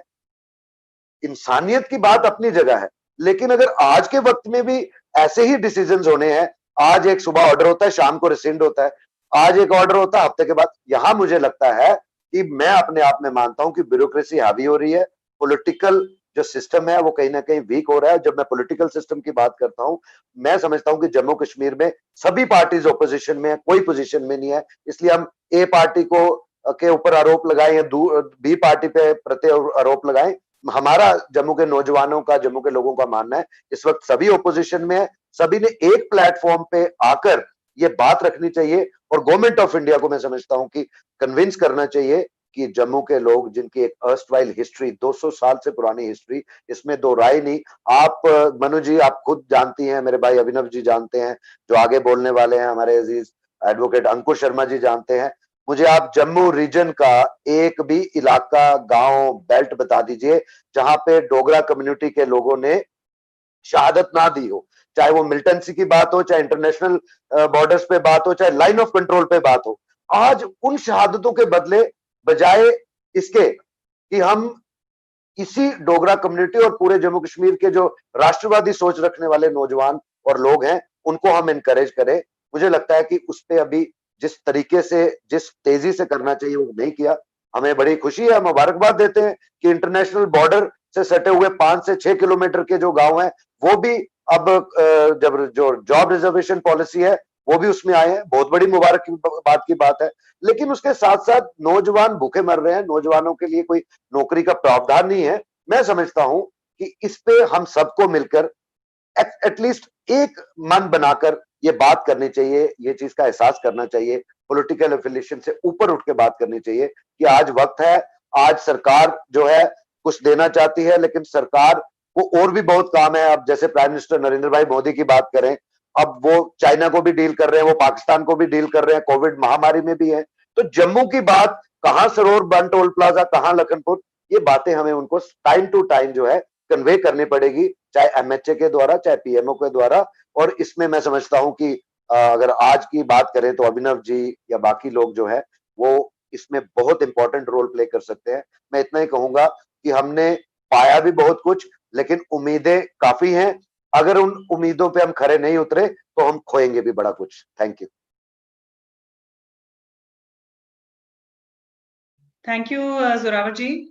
मैं अब अंकुर शर्मा जी से कहूंगी वो अपनी बात रखें। जी धन्यवाद मनु जी, और वॉइस ऑफ डोगरास का मैं धन्यवादी हूँ, आपने मौका दिया मुझे अपनी बात रखने का। 370 और 35 से की एब्रोगेशन को लेके जम्मू की तमाम जनता ने, जम्मू के तमाम लोगों ने, राष्ट्रवादियों ने काफी लंबी जंग लड़ी। अल्टीमेटली 370-35 से एब्रोगेट हुआ, एनल हुआ 5 अगस्त 2019 को। जिस समय एनल नहीं हुआ था, हमारी पोजीशन 370 और 35 ए पे ये थी कि 370 और 35 से संविधान के वो अनुच्छेद हैं जो भारत की सेकुलर धरती के अंदर एक non secular theocratic Islamic state, मुस्लिम स्टेट का निर्माण करते हैं।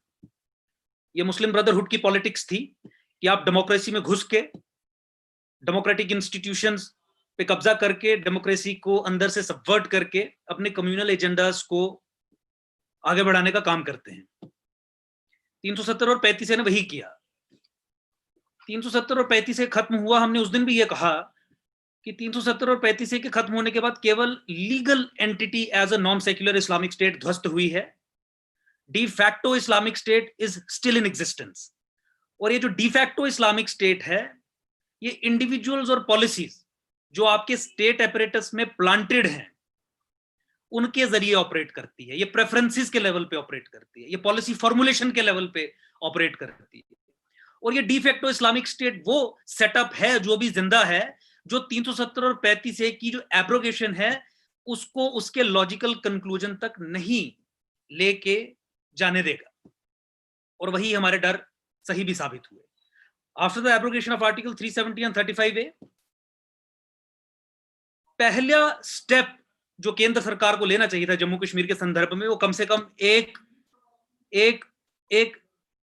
सपोर्टिव स्टेटमेंट, एक स्टेटमेंट प्रधानमंत्री के ऑफिस से आनी चाहिए थी कि 370 और 35A का वर्स्ट सफरर अगर कोई रहा है तो वो जम्मू संभाग रहा है, जम्मू प्रोविंस रहा है।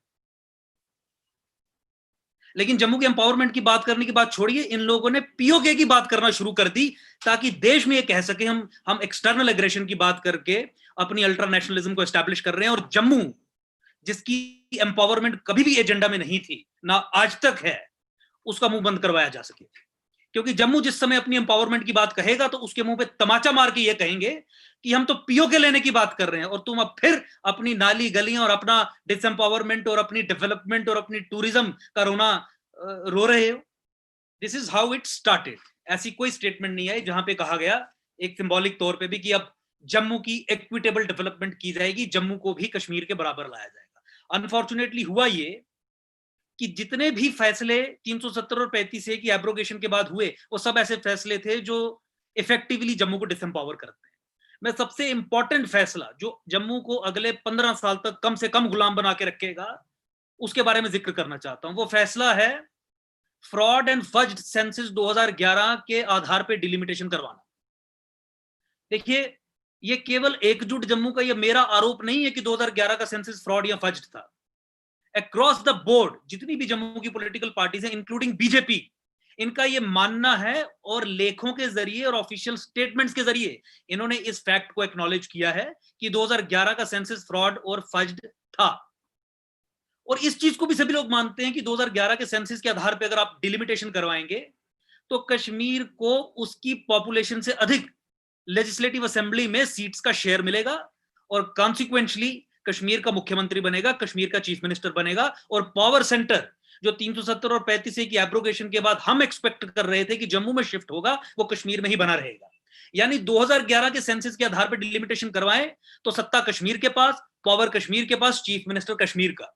वहीं अगर 2021 के सेंसस के आधार पर जो फेयर तरीके से करवाने की जरूरत है उसके आधार पर डिलिमिटेशन करवाएं तो जम्मू को उसका शेयर मिलेगा। उसके कारण जम्मू की सीटों में, लेजिस्लेटिव असेंबली की सीटों में बढ़ोतरी होगी और जिसके कारण चीफ मिनिस्टर जो है वो जम्मू से बनेगा। लेकिन हमने देखा कि एक पॉलिटिकल पार्टी ऐसा फैसला ले रही है जम्मू में जिस फैसले के बाद सत्ता, पॉलिटिकल पावर उसके पॉलिटिकल ओपोनेंट को मिले। ये एक बहुत इफेक्टिव कदम है भाजपा की तरफ से जो perpetual slavery, perpetual disempowerment of Jammu को कंटिन्यू करके रखेगा। आपने 15 साल तक फिर से झूठ के आधार पे जम्मू को कश्मीर का गुलाम बना दिया इस तरीके की डिलिमिटेशन करवाने का फैसला लेके, और उस पे ये डटे हुए हैं।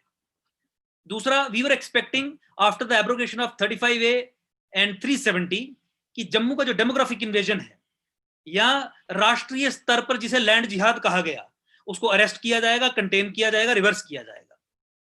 बहुत दुख की बात है कि लैंड जिहाद या डेमोग्राफिक चेंज किसी भी एस्टैब्लिश्ड पॉलिटिकल पार्टी के लिए, किसी भी मेन स्ट्रीम पॉलिटिकल पार्टी के लिए इंक्लूडिंग बीजेपी मुद्दा ही नहीं है। लैंड जिहाद एक स्टेट स्पॉन्सर्ड प्रोजेक्ट है जम्मू कश्मीर में जो अनअबेटेड चल रहा है। कहा यह गया कि 370 और 35A के बाद लोगों का डर खत्म हो गया कि अब हमें चंडीगढ़, हिमाचल या यहां से पलायन करके कश्मीरी हिंदुओं की तरह नहीं जाना पड़ेगा। लेकिन अनफॉर्चुनेटली आर्टिकल 370 और 35A वो पॉसिबिलिटी क्रिएट करता था जिसके बाद हमें इस डर से निजात मिल सकती थी, लेकिन उस पॉसिबिलिटी को एक्सप्लॉइट नहीं किया गया। अनफॉर्चुनेटली ये demographic invasion of Jammu unabated ही चलता रहा, आज की डेट तक चलता, आज की डेट में भी चलता आ रहा है।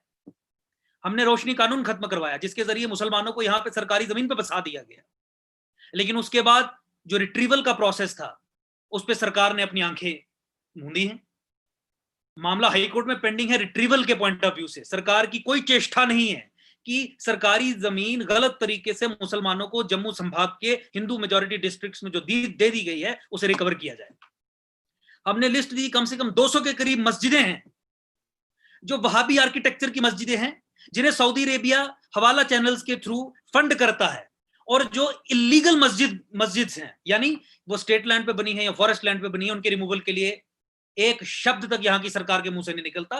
ये वो स्ट्रक्चर्स हैं, ये वो इंस्टीट्यूशंस हैं जो कल को आने वाले बहुत कम समय में जम्मू के डेमोग्राफिक इन्वेजन को उसके लॉजिकल कंक्लूजन तक लेके जाएंगे। हमें लगता था 370 और 35 से खत्म होने के बाद इन इश्यूज को इशू समझा जाएगा, और जिन टूल्स के जरिए डेमोग्राफिक चेंज ऑफ जम्मू या लैंड जिहाद इन जम्मू को सरंजाम दिया जा रहा है, उन्हें रिवर्स करने के लिए इफेक्टिव कदम उठाए जाएंगे। लेकिन अनफॉर्चुनेटली उसकी बात तक नहीं की, और किसी भी पॉलिटिकल पार्टी के लिए एजेंडा ही नहीं।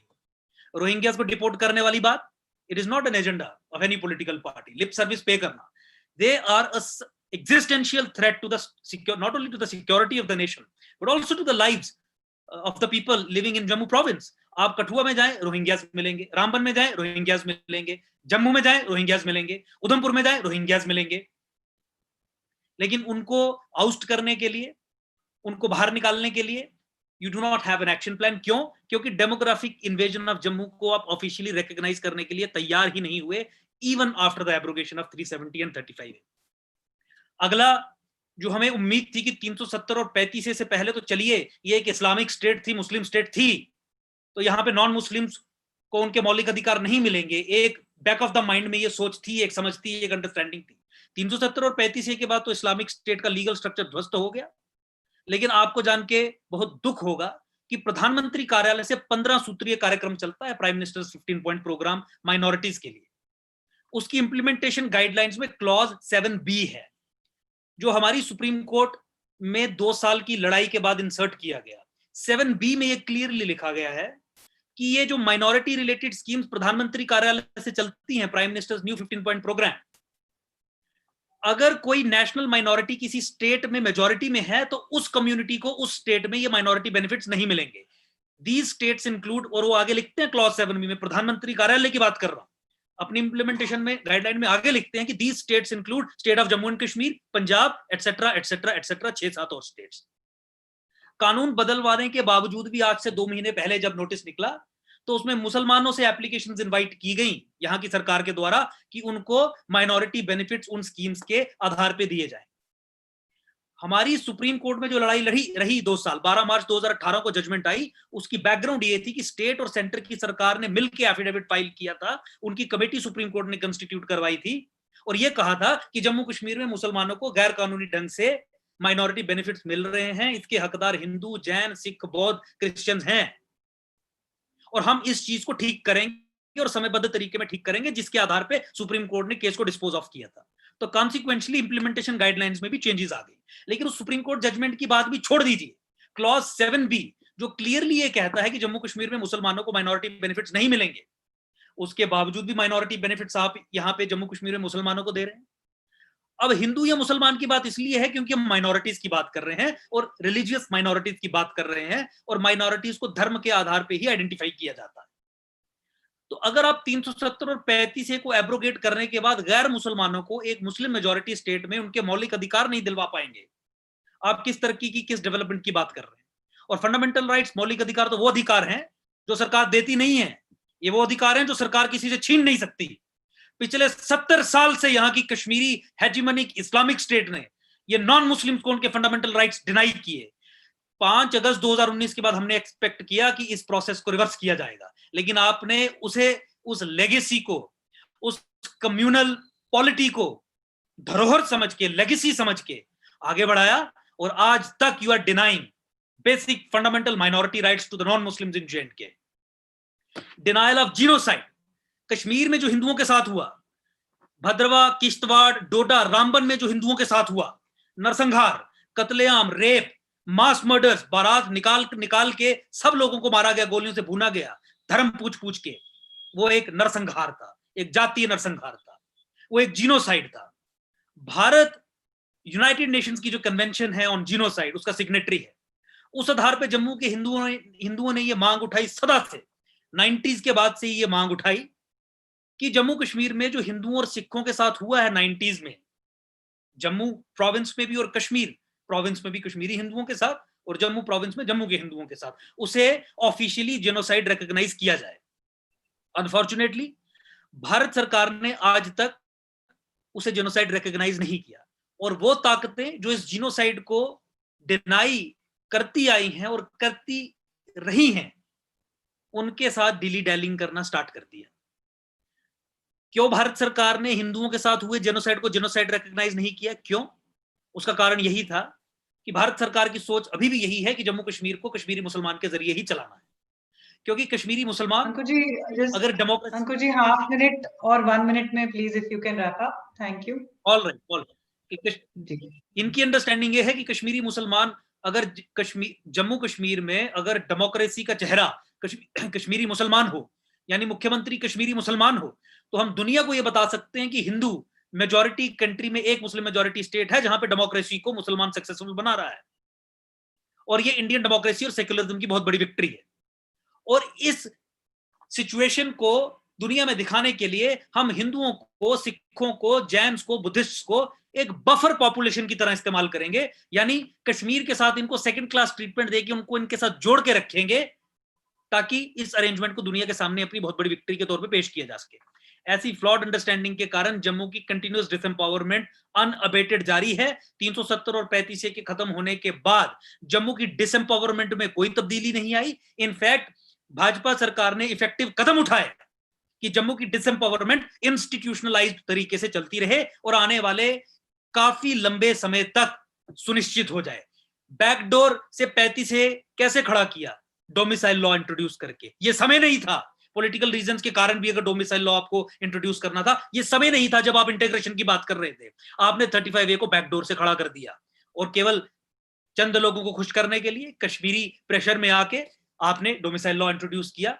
और जम्मू, मैं अंत में अपनी बात कहूं, last instance of introducing separatism in J&K, deepening separatism in J&K by the government of India, प्रधानमंत्री के लेवल से, they introduced as a matter of policy competitive separatism in J&K। यहां पे भाजपा ने जम्मू कश्मीर अपनी पार्टी, जो पूर्व अलगाववादी हैं, उनकी मिला के बनाई। अब जम्मू कश्मीर अपनी पार्टी के पीछे अपनी हाथ रखा। जम्मू कश्मीर अपनी पार्टी को कश्मीर की पॉलिटिकल टर्फ पे बैटिंग करनी है। कश्मीर की पॉलिटिकल टर्फ पे अगर आपको बैटिंग करनी है तो आपको PDP और NC से अधिक अलगाववादी, अधिक एंटी इंडिया, अधिक सेपरेटिस्ट होकर दिखाना पड़ेगा, तो आपको कश्मीर से सीटें मिलेंगी। जम्मू कश्मीर अपनी पार्टी को तो जम्मू से सीटें नहीं मिलेंगी। तो आपने जम्मू कश्मीर अपनी पार्टी बना के PDP, NC और जम्मू कश्मीर अपनी पार्टी का competitive on the grounds of separatism competition introduce किया। इस कदम से अलगाववाद, separatism, anti India sentiment Kashmir में और स्ट्रेंथन होगा और डीपन होगा। जितना ज्यादा अलगाववाद और एंटी इंडिया सेंटिमेंट डीपन होगा, उतना ज्यादा जम्मू डिसएम्पावर होगा, जम्मू के खिलाफ उतने ही फैसले लिए जाएंगे। और अब ये तय कर रहे हैं कि इनके साथ कोalition में मिलकर सरकार बनाएंगे और जम्मू का बेड़ा गर्क जो है इन परपेचुइटी करते रहेंगे। Thank you so much. जी, थैंक यू अंकुर जी। मैं अब जल्दी से क्वेश्चन एंड आंसर सेशन पे जाती हूँ। हम देख सकते हैं कि हमारे एक्चुअली लाइव स्ट्रीम वीडियो में भी बहुत सारे क्वेश्चंस आ रहे हैं जो बाद में we can also have a look at that. लेकिन मैं पहला क्वेश्चन जिस ऑर्डर में हमने बोला उसी ऑर्डर में मैं पूछ लेती हूँ। बलवंत जी, आपके लिए मेरा क्वेश्चन है कि इस पूरे सिनेरियो में जहाँ एक बहुत स्ट्रॉन्ग पार्टी है सेंटर में, आपको क्या लगता है कि रीजनल पार्टी की क्या इंपॉर्टेंस है? आप एक रीजनल पार्टी हैं और काफी पुरानी रीजनल पार्टी हैं, तो इसकी क्या इंपॉर्टेंस है जम्मू संभाग के लिए, जम्मू की आवाज उठाने के लिए? व्हाट इज द इंपॉर्टेंस एक रीजनल पार्टी की आज के समय में स्पेशली? आप म्यूट पे हैं, आप अनम्यूट करके।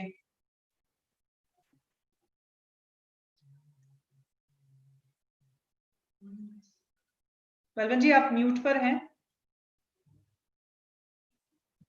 आवाज आ रही है? हेलो जी जी, अब आ रही है। देखिए जो नेशनल पार्टीज हैं, खासकर जिस दो नेशनल पार्टी जिनका जम्मू के ऊपर, जिनका वोट बैंक का आधार रहा है, जम्मू के ऊपर उनका एक दबदबा रहा है, जिसमें कांग्रेस कहें या भारतीय जनता पार्टी कहें। और मैं उदाहरण देना चाहूंगा कि असेंबली के अंदर जब हम एज ए एमएलए थे तो कई बार कांग्रेस के मंत्री हमें कहते थे कि आप इस बात को उठाओ, क्योंकि हम अपनी पार्टी के खिलाफ, केंद्र में हमारी सरकार है, उसके खिलाफ हम बोल नहीं सकते, सरकार में है, आप उठाओ, उनके ऊपर दबाव बना सकते हैं, प्रेशर बना सकते हैं कि ये जो जम्मू का मसला है ये हल हो।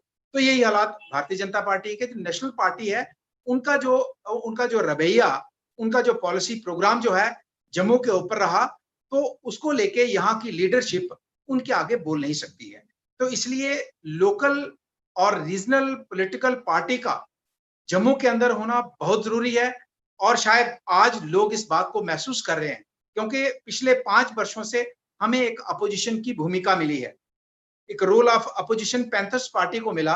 और आप अगर देखें सोशल मीडिया में, या मीडिया में, इलेक्ट्रॉनिक प्रिंट मीडिया में देखें, तो कोई इशू ऐसा नहीं है जिसको हमने, और सिर्फ एज ए अपोजिशन नहीं, एज ए राइट डायरेक्शन में गवर्नमेंट को एक सही दिशा निर्देश देने के लिए हमने वो जो गलत काम सरकार की तरफ से एंटी जम्मू काम हुआ, उसको हमने उभारा है। तो इसलिए मैं ये कहना चाहूंगा कि जम्मू के अंदर एक जम्मू की पार्टी, चूंकि हमें कई बार लोग कहते हैं कि आप असेंबली के अंदर खुले से बोलते थे, तो हम इसलिए बोलते थे, बिल्कुल बेझिझक इसलिए बोलते थे कि हमें दिल्ली से परमिशन नहीं लेना पड़ती। और जो जितनी भी सेंटर की पार्टीज हैं और उनके जितने भी रिप्रेजेंटेटिव जम्मू की असेंबली में जाते हैं, तो उनको पहले परमिशन दिल्ली से लेना पड़ती है कि असेंबली के अंदर क्या बोलें। जिन लोगों ने वोट दिया है उनकी बात उठा नहीं सकते, क्योंकि दिल्ली से जो डायरेक्शन है वही डायरेक्शन उस असेंबली के अंदर उसको फॉलो करेंगे। इसलिए हम रीजनल पार्टी थे, हमें जो लगता था कि जम्मू के साथ नाइंसाफी है, तो उसको बड़े खुले तरीके से उठाते थे, बड़े मजबूत तरीके से उठाते थे। और यही वजह है कि आज लोग महसूस कर रहे हैं कि रीजनल पार्टी, और खासकर जैसे हमारी पार्टी की, जैसे आपने कहा कि पुरानी पार्टी है, तो एक कंट्रीब्यूशन पार्टी की रही है आज पिछले लगभग 40 वर्षों में। और मैं यही कहना चाहूंगा कि हमें सभी को मिलजुल के, नेशनल पार्टी ठीक है, नेशनल पार्टी का रोल रहा है, उसको 70 वर्ष हमने देखा है, लेकिन हमें रीजनल पार्टी का रोल भी देखना होगा, और रीजनल पार्टी ही बैलेंस कर सकती है, वही हमें हमारा हक अधिकार दिला सकती है। एक मैं जवाब देना चाहता हूं, जैसे अभिनव जी कह रहे थे, जैसे इन्होंने टोल प्लाजा की बात करी कि डेवलपमेंट के लिए बहुत जरूरी है, तो मैं अभिनव जी से पूछना चाहता हूं, आप लॉयर हैं, आप मुझे बताइए कि आज आप देखिए कि हमारे पेट्रोल और डीजल के ऊपर सेस कितना है। पेट्रोल और डीजल, हेलो, आवाज आ रही है? हेलो हेलो, यस जी आ रही है आपकी आवाज। पेट्रोल और डीजल के ऊपर पर लीटर के ऊपर 8 रुपए रोड इंफ्रास्ट्रक्चर डेवलप करने के लिए हमारी देश की सरकार हमसे 8 रुपए पेट्रोल के ऊपर और डीजल के ऊपर सेस लेती है। और फिर हम जब कोई भी गाड़ी खरीदते हैं तो उसको जब रजिस्टर करवाते हैं, हमसे रोड टैक्स लिया जाता है। दूसरा टैक्स रोड टैक्स जब हम आरटीओ ऑफिस में रजिस्टर करवाते हैं, फिर तीसरा टैक्स जब हम टोल के ऊपर देंगे। एक गाड़ी को एक सड़क पे चलने के 3 टैक्स देंगे, क्यों देंगे? ये मैं कहता हूं जम्मू कश्मीर नहीं, पूरे भारतवर्ष में ये टैक्स गैर कानूनी है, ये गलत है, और इसको रिव्यू किया जाना चाहिए। तो इसलिए, और लास्ट में ये भी कहना चाहूंगा कि इन्होंने कहा कि आज से 1 साल पहले जब 370 नहीं हटा था, तो हम नुक्कड़ कोने में, चौराहे में चर्चा किया करते थे कि आज से 5 साल, 4 साल, 3 साल बाद हमें दिल्ली, यूपी, बंबई में जाना पड़ेगा, हमें जम्मू छोड़ के जाना पड़ेगा। अभिनव जी, ऐसा कुछ नहीं बदला है। आप बीजेपी में गए, आपको सिक्योर लगता है, जो बीजेपी के बाहर हैं उनको वैसा ही लगता है, उनको वैसा ही महसूस होता है कि कब उनको उठा के बाहर फेंक दिया जाएगा, उनके लिए सिक्योरिटी नहीं है। इसलिए मैं ये कहना चाहूंगा कि जैसे हमारे साथी अंकुर जी ने कहा, हमारे भाई जोरावर जी ने कहा कि अब हमें खासकर जम्मू को जो उम्मीदें, जो एक्सपेक्टेशन हमें आज की सरकार के ऊपर थी, शायद पिछली सरकारों के ऊपर नहीं रही हूं, क्योंकि इन्होंने जिस तरीके से बढ़ा चढ़ा के कहा, और जिस तरीके से जम्मू के लोगों ने, यहाँ नहीं, और जम्मू के 370 और 35A की वजह से केंद्र में सरकार तक इन्होंने बनाई, और आज जो एक्सपेक्टेशन हमें उस सरकार से थी, उस एक्सपेक्टेशन के ऊपर खरा नहीं उतर पाए हैं। और हमारे लोग जो हैं, आज उम्मीद, अब भी उम्मीद एक बाकी है, लेकिन अब केंद्र सरकार क्या करेगी, लेकिन हम अब भी उम्मीद लगा के बैठे हैं कि हमें कुछ ना कुछ जम्मू के लोगों की जो एक्सपेक्टेशन है, उसके ऊपर गवर्नमेंट कुछ ना कुछ संज्ञान लेगी। अदरवाइज तो हमारे पास ऑप्शन नहीं है। फिर ऑप्शन यही बनेगा कि जो केंद्रित पार्टीज हैं, सेंट्रल पार्टीज हैं, अल्टीमेटली लोगों को उन्हें उखाड़ के फेंकना पड़ेगा। लोगों के पास ऑप्शन कोई नहीं रहेगा, अगर आप भी विश्वासघात जम्मू के लोगों के साथ केंद्र की पार्टी ने जी, थैंक यू बलवंत जी। जैसे मैंने पहले कहा था कि हम कोई क्रॉस क्वेश्चनिंग नहीं करेंगे, तो अब हम नेक्स्ट क्वेश्चन जो है अभिनव जी के लिए। और अभिनव जी, मैं समझती हूँ कि आपका शायद सबसे टफेस्ट रोल है, क्योंकि आपकी सरकार पावर में है। बट मेरा सवाल आपसे ये है, जो जनरली हमने एक सोशल मीडिया पर और बाकी लोगों से बात करने के बाद जो भांपा है, वो ये कि हम कह रहे हैं कि बहुत कुछ हमने पाया है, लेकिन एक जनरल सेंस ऑफ फ्रस्ट्रेशन थोड़ी आ रही है लोगों में। क्योंकि अब हम सोशल मीडिया पर ही देखते हैं तो हैशटैग नया कश्मीर चला हुआ है, तब ऐसा लगता है कि जम्मू कहाँ गया अगर हैशटैग नया कश्मीर है। 4G की और 2G की तो हमने जो समस्याएं हैं उस पर बात की, टोल प्लाजा की समस्या की बात की। तो एक जनरल फीलिंग ऐसी है कि क्या हमारी बात, क्या हमारी जो जम्मू की आवाज है, वो क्या लोकल जो लीडरशिप है बीजेपी की जम्मू में, वो क्या पहुंचा पा रही है सेंटर तक? क्या वो बता पा रही है कि हमको इन चीजों से तकलीफ हो रही है, या हम इनसिक्योर फील कर रहे हैं, हमें लग रहा है कि ये ऐसा क्यों हो गया? तो इस तरह के सवाल बहुत सोशल मीडिया पे देखने को मिलते हैं। इसका आप क्या कहेंगे कि आवाज जा रही है हमारी? हमारे जो भाजपा के लीडर्स हैं जम्मू कश्मीर में, वो बता रहे हैं केंद्रीय सरकार को कि क्या हमारे कंसर्न्स हैं? देखिए, ऐसा है, सबसे पहले तो मेरे छोटे भाई अंकुर जी यहाँ पे बैठे हैं, ये थोड़े जज्बाती हैं। मेरे छोटे भाई हैं, थोड़े जज्बाती हैं। कुछ चीजें ऐसी होती हैं जो सोशल मीडिया पे आप बयान नहीं कर सकते। जैसे उन्होंने रेफरेंस दिया अपनी पार्टी का। देखिए, आज डिस्कशन थी बाई वॉइस ऑफ डोगरास, क्या खोया क्या पाया, ठीक। लेकिन अगर हम अकेले बैठे कहीं तो शायद हमारी सोच थोड़ी सी डिफरेंट होगी जो हमने आज एक्सप्रेस की। अब आगे आप बात जो टोल प्लाजा और 4G की कर रहे हैं, देखिए, आपका कहना बिल्कुल सही है, मेरे सभी स्पीकर्स भाइयों का कहना बिल्कुल ठीक है। मैं भी सोशल मीडिया पे एक्टिव होता हूं, लेकिन जब से ये टोल प्लाजा और 4G का इशू चर्चा में आया है, हम भी जब कोई किसी पोर्टल को इंटरव्यू देते हैं तो नीचे कमेंट्स देखते हैं, वो नेगेटिव कमेंट्स होते हैं हमारे खिलाफ, मेरी पार्टी के खिलाफ होते हैं। सच्चाई के साथ मैं कभी सच्चाई से मुंह नहीं मोड़ता हूं। अगर मैं कहीं जंगल में फंस जाऊं तो सामने शेर आ जाए तो मैं सोचूं मैं आंखें बंद करूं शेर निकल जाएगा, तो वो बात गलत होगी। सच्चाई को फेस करना चाहिए। देखिए, मेरी पार्टी के प्रेसिडेंट एक बार नहीं, 2 बार नहीं, 3 बार नहीं, 4 बार ये मुद्दा उठाया, ये इशू एप्रोप्रिएट मिनिस्ट्री तक पहुंचा, इस पे चर्चा भी हो रही है। और यही बात ठीक है, उन्होंने ये भी कहा था कि यूटी में टोल प्लाजा नहीं होता। देखिए, ऐसा है, उन्होंने इस कंसेप्ट में कहा था कि जो पहले यूटी से, क्योंकि वहां कोई टोल प्लाजा नहीं था, तो उन्होंने उसी चीज को मद्देनजर रखते हुए बोल दिया। लेकिन जम्मू कश्मीर एक रियासत थी और यूटी बाद में कन्वर्ट हुई है। 60 किलोमीटर मिनिमम डिस्टेंस है under law required for from one toll plaza to another toll plaza.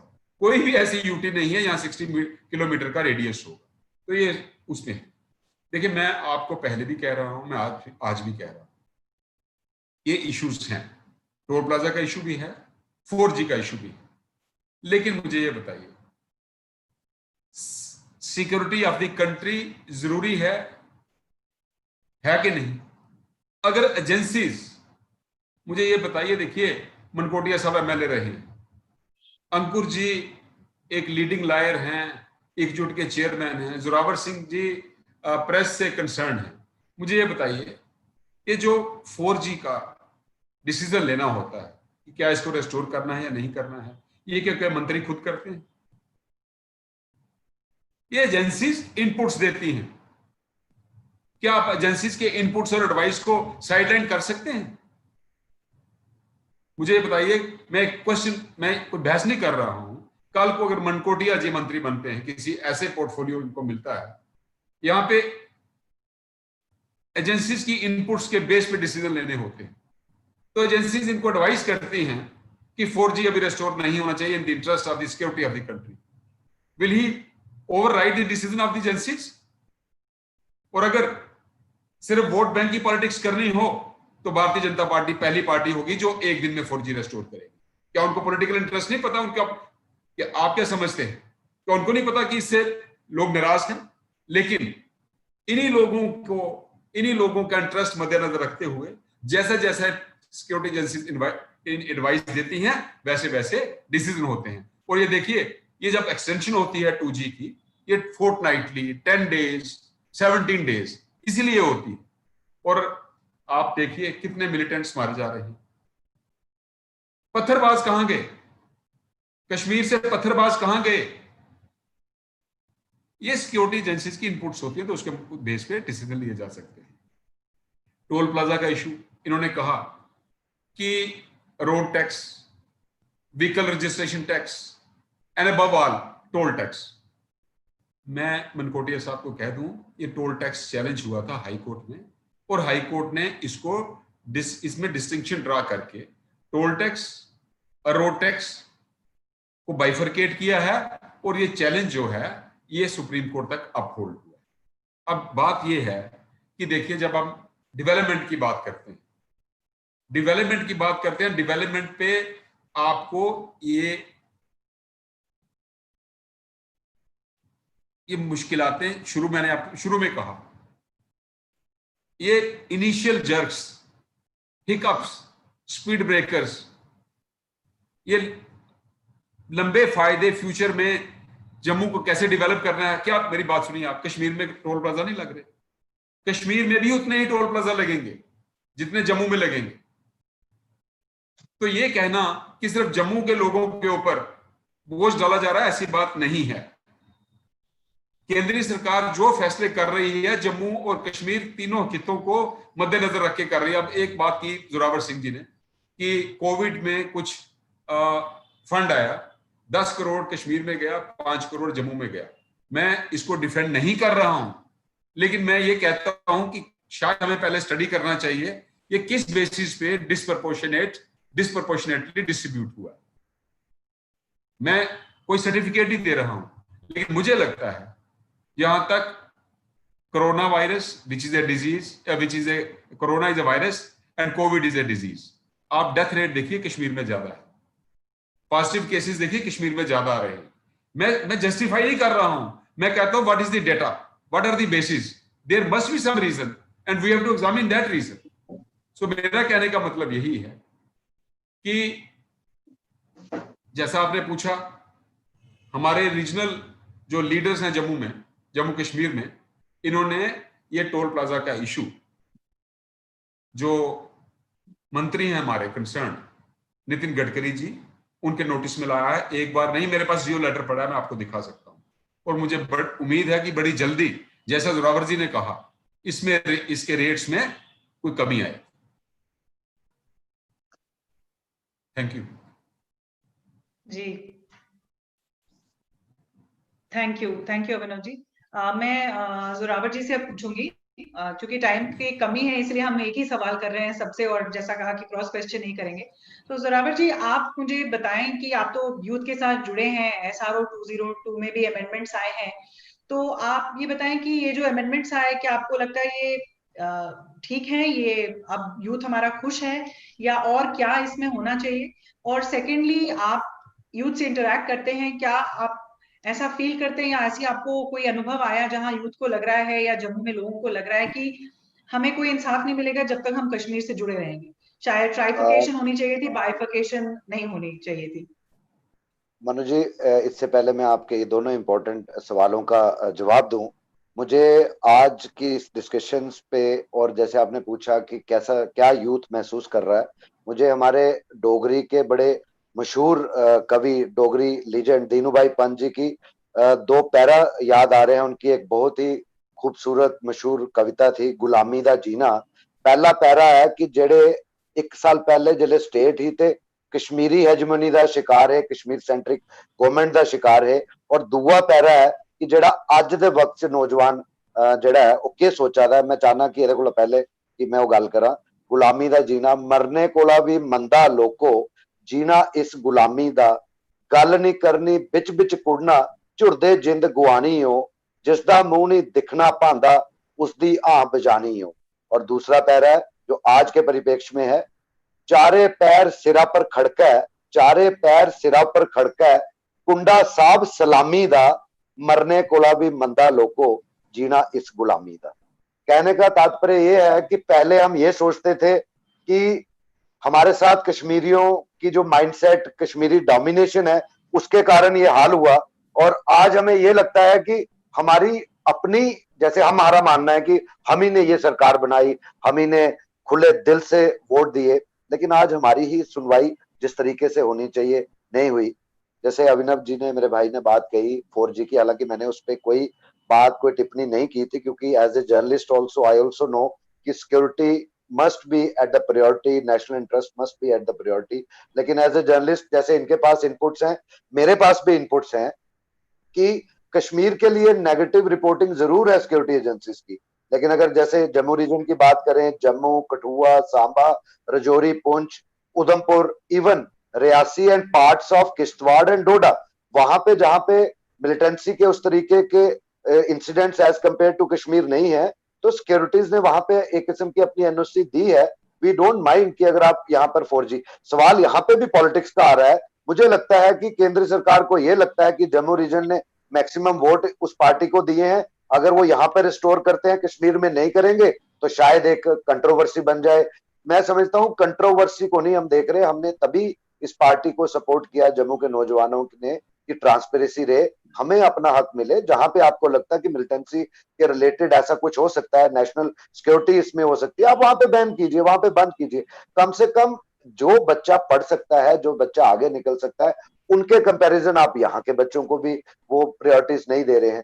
और दूसरी बात, जैसे कोविड की बात कही, मैं भी इंसान हूं, और जैसे मैंने उस वक्त भी कहा कि हो सकता है कि वहां पर जैसे मरीज ज्यादा आ रहे हैं और जाने ज्यादा गई हैं, तो funds must be required, you should give it, हम इस चीज को इंडोर्स करते हैं। लेकिन क्या वो दिन आएगा जिसकी उम्मीदें नौजवानों ने रखी हैं, कि कभी ऐसा दिन आएगा कि जम्मू खित्ते को भी कुछ सेक्टर्स में बहुत ज्यादा funds as compare to the other region of this Jammu Kashmir, उससे ज्यादा मिलेगा कभी? क्या वो दिन आएंगे? ये बहुत बड़ा सवाल है आज के वक्त, 1 साल के बाद, जब लोगों को ये उम्मीदें, वो लोग और खासकर नौजवान लगाए बैठे थे कि हाँ आज वो वक्त आ गया।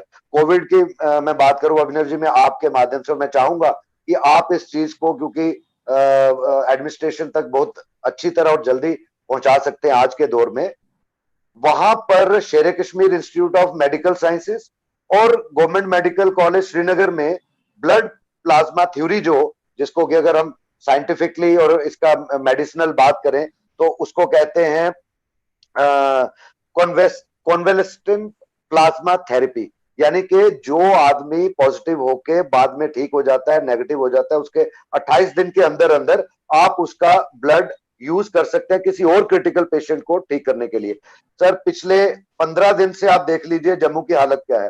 कौन सा दिन है जब 100 से कम यहां पर जम्मू रीजन में भी रिपोर्ट पॉजिटिव नहीं हो रही या डेथ्स नहीं हो रही?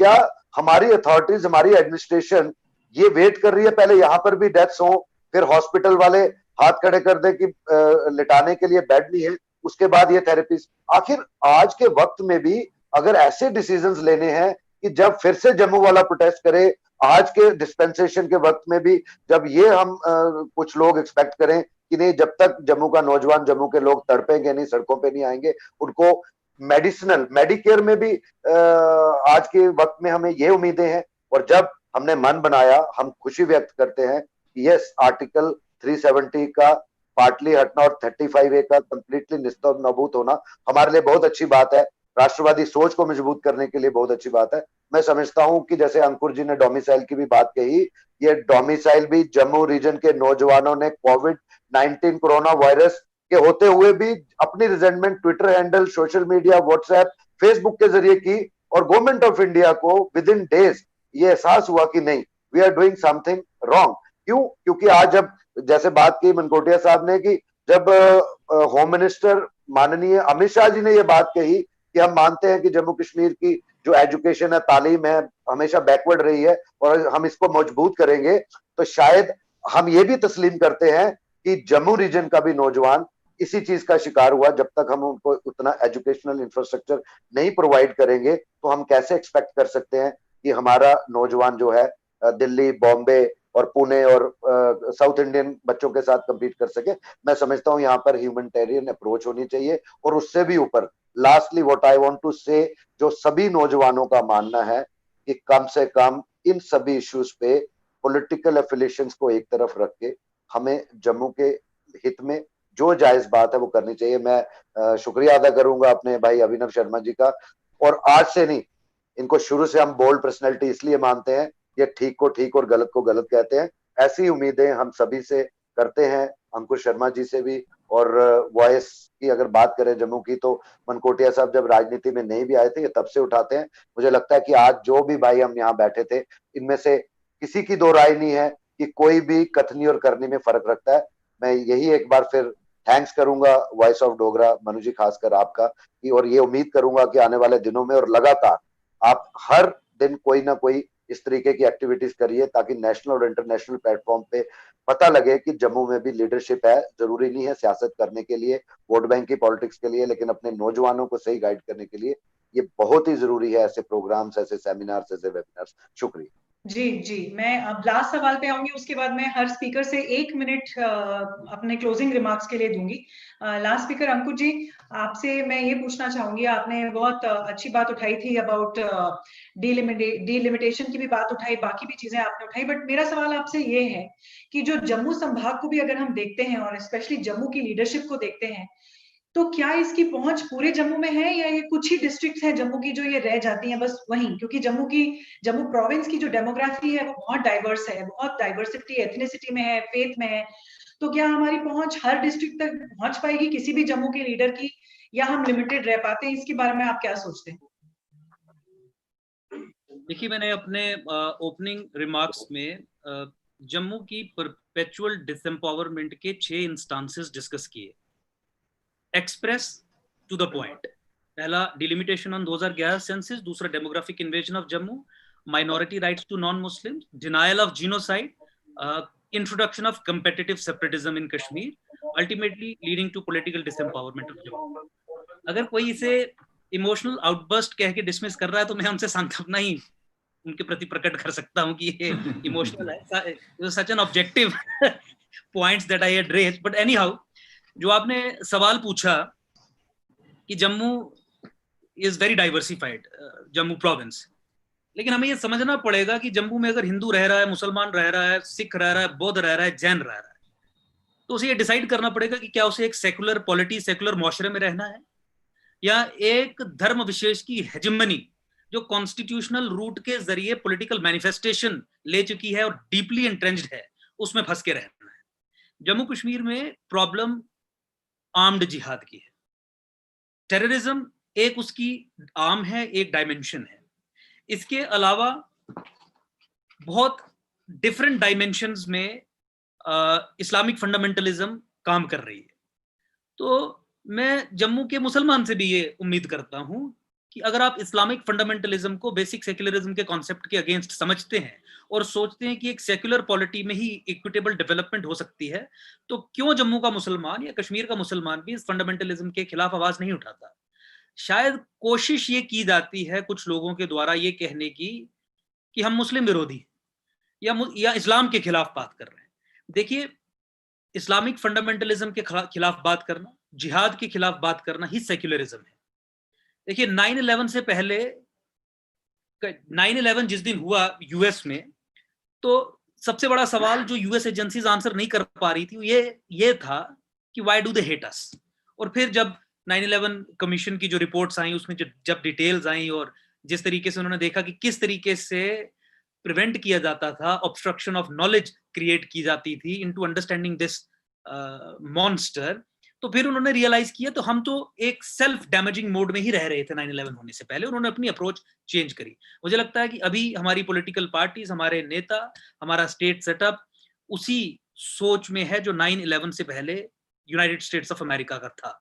और इसीलिए हम जो एक्चुअल प्रॉब्लम है जम्मू कश्मीर में, उसके असली नाम से पुकारने तक के लिए तैयार नहीं है, डायग्नोज करने के लिए तैयार नहीं है, जिसके कारण सॉल्यूशंस नहीं हमें मिल पाते। और अनफॉर्चुनेटली हमेशा हम अपनी छाती पीटते रहते हैं कि पॉलिटिकल एक्सप्रेशन कंसोलिडेटेड फॉर्म में हमने एक पॉलिटिकल पार्टी को दे दिया, फिर भी हमारी प्रॉब्लम्स का हल नहीं हुआ। अरे, हमारी वो प्रॉब्लम्स जो हैं वो इस्लामिक फंडामेंटलिज्म, जिहाद का एक सिम्पटम है। Until and unless you diagnose this problem and call this problem by its real name, मुझे नहीं लगता कि सॉल्यूशंस मिल पाएंगे। और झूठ के आधार पे, अपीजमेंट के आधार पे अगर कोई ये सोचे कि पूरे जम्मू प्रोविंस में जम्मू की लीडरशिप को अपने पैर पसारने हैं, तो मुझे लगता है वो मोस्ट अनफॉर्चुनेट चीज होगी। कांग्रेस ने पिछले 60 सालों में यही किया, जिसके कारण पूरे देश में वो खत्म हो गई और एक नई उम्मीद के साथ लोग पॉलिटिक्स में अपनी डिसीजंस, अपनी प्रेफरेंसेस एक्सप्रेस कर रहे हैं। मुझे नहीं लगता कि we have a right to betray them, और केवल वोट बैंक पॉलिटिक्स के लिए या किसी धर्म विशेष के लोगों को खुश करने के लिए, अपीज करने के लिए हमें सच्चाई से मुंह मोड़ के अपने आप को गलत तरीके से आर्टिकुलेट करके, गलत तरीके से प्रॉब्लम को रिप्रेजेंट करके एक लीडरशिप रोल निभाना चाहिए। उससे ना जनता का भला होगा, ना देश का भला होगा, और ना ही आप उस प्रॉब्लम के खिलाफ लड़ पाएंगे जो आपके देश के खिलाफ है। जी, थैंक यू अंकुर जी। आपने कांग्रेस की बात की, मैं फिर से दोहरा दूं कि हम उनके पास भी गए थे और हमने कहा था कि एक रिप्रेजेंटेटिव भेजें, लेकिन मुझे मालूम नहीं क्यों, लेकिन नहीं हो पाया, उनकी तरफ से कोई नहीं आया। मैं क्विकली, क्योंकि मुझे लग रहा है सबको भूख भी लगी होगी, डिनर का टाइम हो रहा है भारत में, मनकोटिया जी से मैं रिक्वेस्ट करूंगी कि हम सिर्फ 1 मिनट में अपने क्लोजिंग रिमार्क्स दे दें जो हम कहना चाहते हैं, क्योंकि हमको बहुत से लोग सुन रहे हैं, हमारा लाइव स्ट्रीम चल रहा है यूट्यूब में, ये बाद में भी शेयर हो सकता है। जो लाइव नहीं जुड़े हैं, ये वीडियो शेयर होगी, मुझे लगता होगी, क्योंकि आप सबको एक साथ हार्डली हम देख पाते हैं। तो 1 मिनट में अपने क्लोजिंग रिमार्क्स दें, आपका लास्ट मैसेज क्या होगा? मनकोटिया जी से शुरू करते हैं। पहला तो मनु जी, हमारे बुजुर्ग ना डोगरे लोग जो ना खाना प्याड़ा करो खाई लेते थे, ऐसा खाई लेता है पहले ना, ये साथ लंबा भी चल सकती डिस्कशन। तो क्लोजिंग रिमार्क्स में हम ये कहना चाहेंगे कि हमें जम्मू की जो लीडरशिप है, किसी भी पॉलिटिकल पार्टी से वो एफिलिएटेड हैं, बीजेपी में है, कांग्रेस में है, या दूसरी पार्टी में है, या और कोई ग्रुप्स हैं, जब तक हम यूनाइट नहीं होंगे, जब तक जैसे आपने एक शुरुआत करी है, इस तरीके की शुरुआत नहीं होगी, तो जैसे मैं बात करूंगा तो दूसरा काटेगा, दूसरा करेगा तो मैं काटूंगा, तो फिर हम आगे नहीं बढ़ पाएंगे। तो सबसे पहले हम अक्सर जब मैं स्टेज पे जाऊंगा तो मैं सभी लोगों को कहूँ, भैया सारे एक स्टेज पे इकट्ठे हो जाओ, और जब मुझे 4 लोगों के, 4 लीडर्स के, 4 पॉलिटिकल पार्टीज के लीडर के साथ बैठना है तो मैं तैयार नहीं हूँ। तो मैं लोगों को ये कहता हूँ, आप तैयार हो जाओ। तो इसलिए जब तक हम लीडर लोग जो अपने आप को लीडर समझते हैं, समाज सेवक समझते हैं, किसी संस्था का हेड मानते हैं, तो जब तक हम लोग यूनाइट नहीं होंगे, तब तक हम लोग अपने जम्मू प्रदेश को, और हमारा जो हम डोगरा मानते हैं कि जम्मू में रहने वाला हिंदू, मुसलमान, सिख, ईसाई, जितने भी लोग हैं जो जम्मू प्रोविंस में रहते हैं, हम उनको डोगरा मानते हैं। अब मेरा यहाँ का मुसलमान है ना, तो उसको कश्मीरी एक्सेप्ट करता है, ना यूपी वाला एक्सेप्ट करता है, तो वो जाएगा कहाँ? तो इसलिए हम उनको डोगरा कहते हैं जो जम्मू में रहते हैं। तो हम सभी डोगरों को आगे तभी ले जा सकते हैं, इनकी प्रॉब्लम्स का समाधान कर सकते हैं। यूथ की अनएम्प्लॉयमेंट, हम भी मानते हैं कि सरकार रोजगार नहीं दे सकती हर आदमी को, लेकिन बाहर से इंडस्ट्रीज आए, बाहर से लोग आए, उसमें सरकार को कैसे हम सरकार तक अपनी बात पहुंचाएं। तो इन सभी बातों का, जितने भी मसाइल हैं, टोल प्लाजा का है, दूसरा है ये जो हमारा सेंसिस है, 2011 का सेंसिस है, ये जितनी भी बातें हैं, ये तभी हो सकती है अपने अपने प्लेटफॉर्म से। हमने कोशिश करी है तो आपने देखा 40 साल, दूसरा ग्रुप आएगा वो भी देखेगा 10 साल, तीसरा आएगा 5 साल देखेगा, लेकिन होगा रिजल्ट कुछ नहीं। जब तक हम इकट्ठे नहीं होंगे तो हम अपने लोगों के साथ इंसाफ नहीं कर पाएंगे। तो लास्ट में मैं ये भी मैसेज देना चाहता हूँ कि आप अगली बार एक डिस्कशन ड्रग्स के ऊपर रखिए। जोरावर जी हैं जम्मू में और पूरे प्रोविंस में, यहाँ पे आप रखेंगे तो उधमपुर के सराउंडिंग एरियाज में काम चल रहा है। और ड्रग्स में हमारे यूथ को देखिए, हमें दोनों तरफ से मारा है, कश्मीर से आने वाला ड्रग्स और पंजाब के बॉर्डर से आने वाला, पाकिस्तान से आने वाला। तो हमारा जो एरिया जम्मू, उधमपुर, सांबा, कठुआ का एरिया, दोनों तरफ से मारा है। तो यहाँ अब पिछले 2.5-3 वर्षों में ड्रग्स एक बहुत बड़ी समस्या हो गई है। और यूथ को एक तो पूरे तरीके से उसको वो मोबाइल की, सोशल मीडिया की चपेट में है, मोबाइल छोड़ता नहीं, वहां से निकलता है तो वो ड्रग्स की चपेट में है। तो इसके लिए भी हमें हमारे वोट बैंक के साथ साथ, चाहे कोई पार्टी पावर में है, चाहे कोई आउट ऑफ पावर है, तो हमें अपने यूथ को, क्योंकि जिस देश का नौजवान ड्रगिस्ट होगा तो नेचुरली वो फिजिकली कमजोर होगा, मेंटली वीक होगा और इकोनॉमिकली वीक होगा। और जिस देश का नौजवान फिजिकली, मेंटली और इकोनॉमिकली कमजोर होगा तो नेचुरली वो देश कमजोर होगा। तो इसलिए उसके ऊपर भी हमें काम करना होगा। वोट बैंक की पॉलिटिक्स, ये जो हमारी पुरानी 100 साल पुरानी जो समस्याएं हैं, आने वाली समस्याएं, उनके साथ साथ बहुत जरूरी है कि अपने यूथ को हम प्रोटेक्ट कर पाएं, उसको हम डिफेंड कर पाएं, उसको हम सही दिशा निर्देश दे पाएं, उसको सही रास्ते पे लेके जाएं। तभी हम आने वाली जो नस्लें, हमारी पीढ़ियां हैं, तभी वो अपने हक इंसाफ की लड़ाई लड़ पाएंगे, जब तक वो खुद अपने पैरों पे खड़े होने की हिम्मत रख पाए। जी, थैंक यू मनकोटिया जी, आपने बहुत अच्छी बात कही, क्योंकि मैं खुद बिश्नाह साइड से हूँ और अरनिया जो मेरे गांव से बहुत दूर नहीं है, वहां भी हमने ड्रग्स की बहुत बड़ी प्रॉब्लम देखी है। यूथ बिल्कुल इसके चपेट में आया हुआ है। अभिनव जी, अब आपसे 1 मिनट में आपके क्लोजिंग रिमार्क्स। अनम्यूट कर लें प्लीज, म्यूटेड है आप। मैं तो सिर्फ इतना ही कहूंगा कि ये कहना कि हम सारे इकट्ठे हो जाएं, मैं कहता हूं आज ही इकट्ठे होते हैं और ये बात करते हैं। आप क्या समझते हैं कि अगर जम्मू का नौजवान या जम्मू के लोग 4G या टोल प्लाजा की वजह से मेरी पार्टी के खिलाफ हैं, तो क्या मेरी पार्टी को पता नहीं? मेरी पार्टी को इतनी नासमझ पार्टी है कि उसको पता नहीं है? जो इस देश के प्रधानमंत्री जो भी करते हैं जनता के हित में करते हैं, क्योंकि उनका उसमें अपना हित कोई नहीं। कोई सरकार डिमोनेटाइजेशन का फैसला नहीं ले सकती थी। उन्होंने ये भी कहा कि मैं कुछ सख्त डिसीजन लूंगा चाहे मेरी सरकार बने ना बने। आज वो जो भी कर रहे हैं जम्मू को एम्पावर करने के लिए कर रहे हैं, कश्मीर हेजमनी तोड़ने के लिए कर रहे हैं। लेकिन शायद हम कहीं समझने में भूल कर रहे हैं, हम सभी यहां पे बैठे हुए समझने में भूल कर रहे हैं, क्योंकि हमारी सोच में हमारी पॉलिटिकल अप्रोच और वोट बैंक हमारे सामने आता है।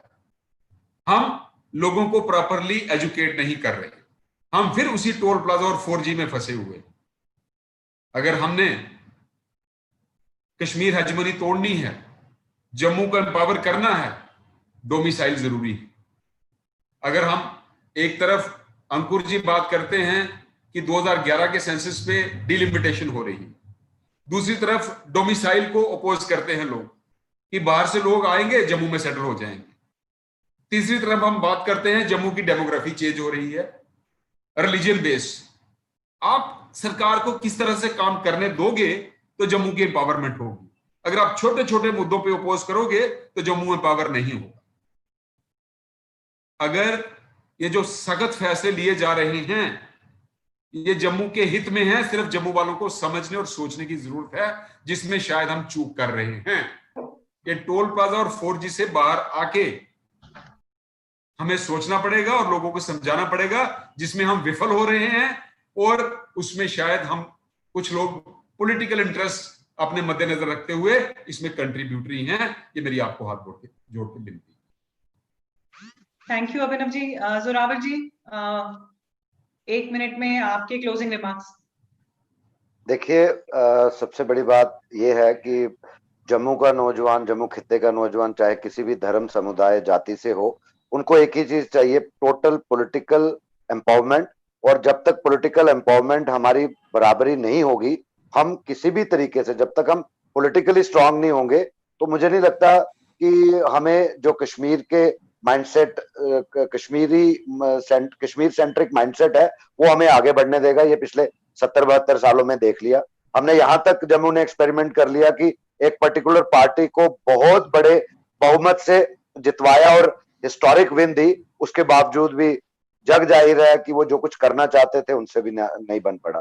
और दूसरी बात कि नो डाउट जम्मू का हर डोगरा गवर्नमेंट ऑफ इंडिया के साथ पहले भी खड़ा था, आज भी खड़ा है।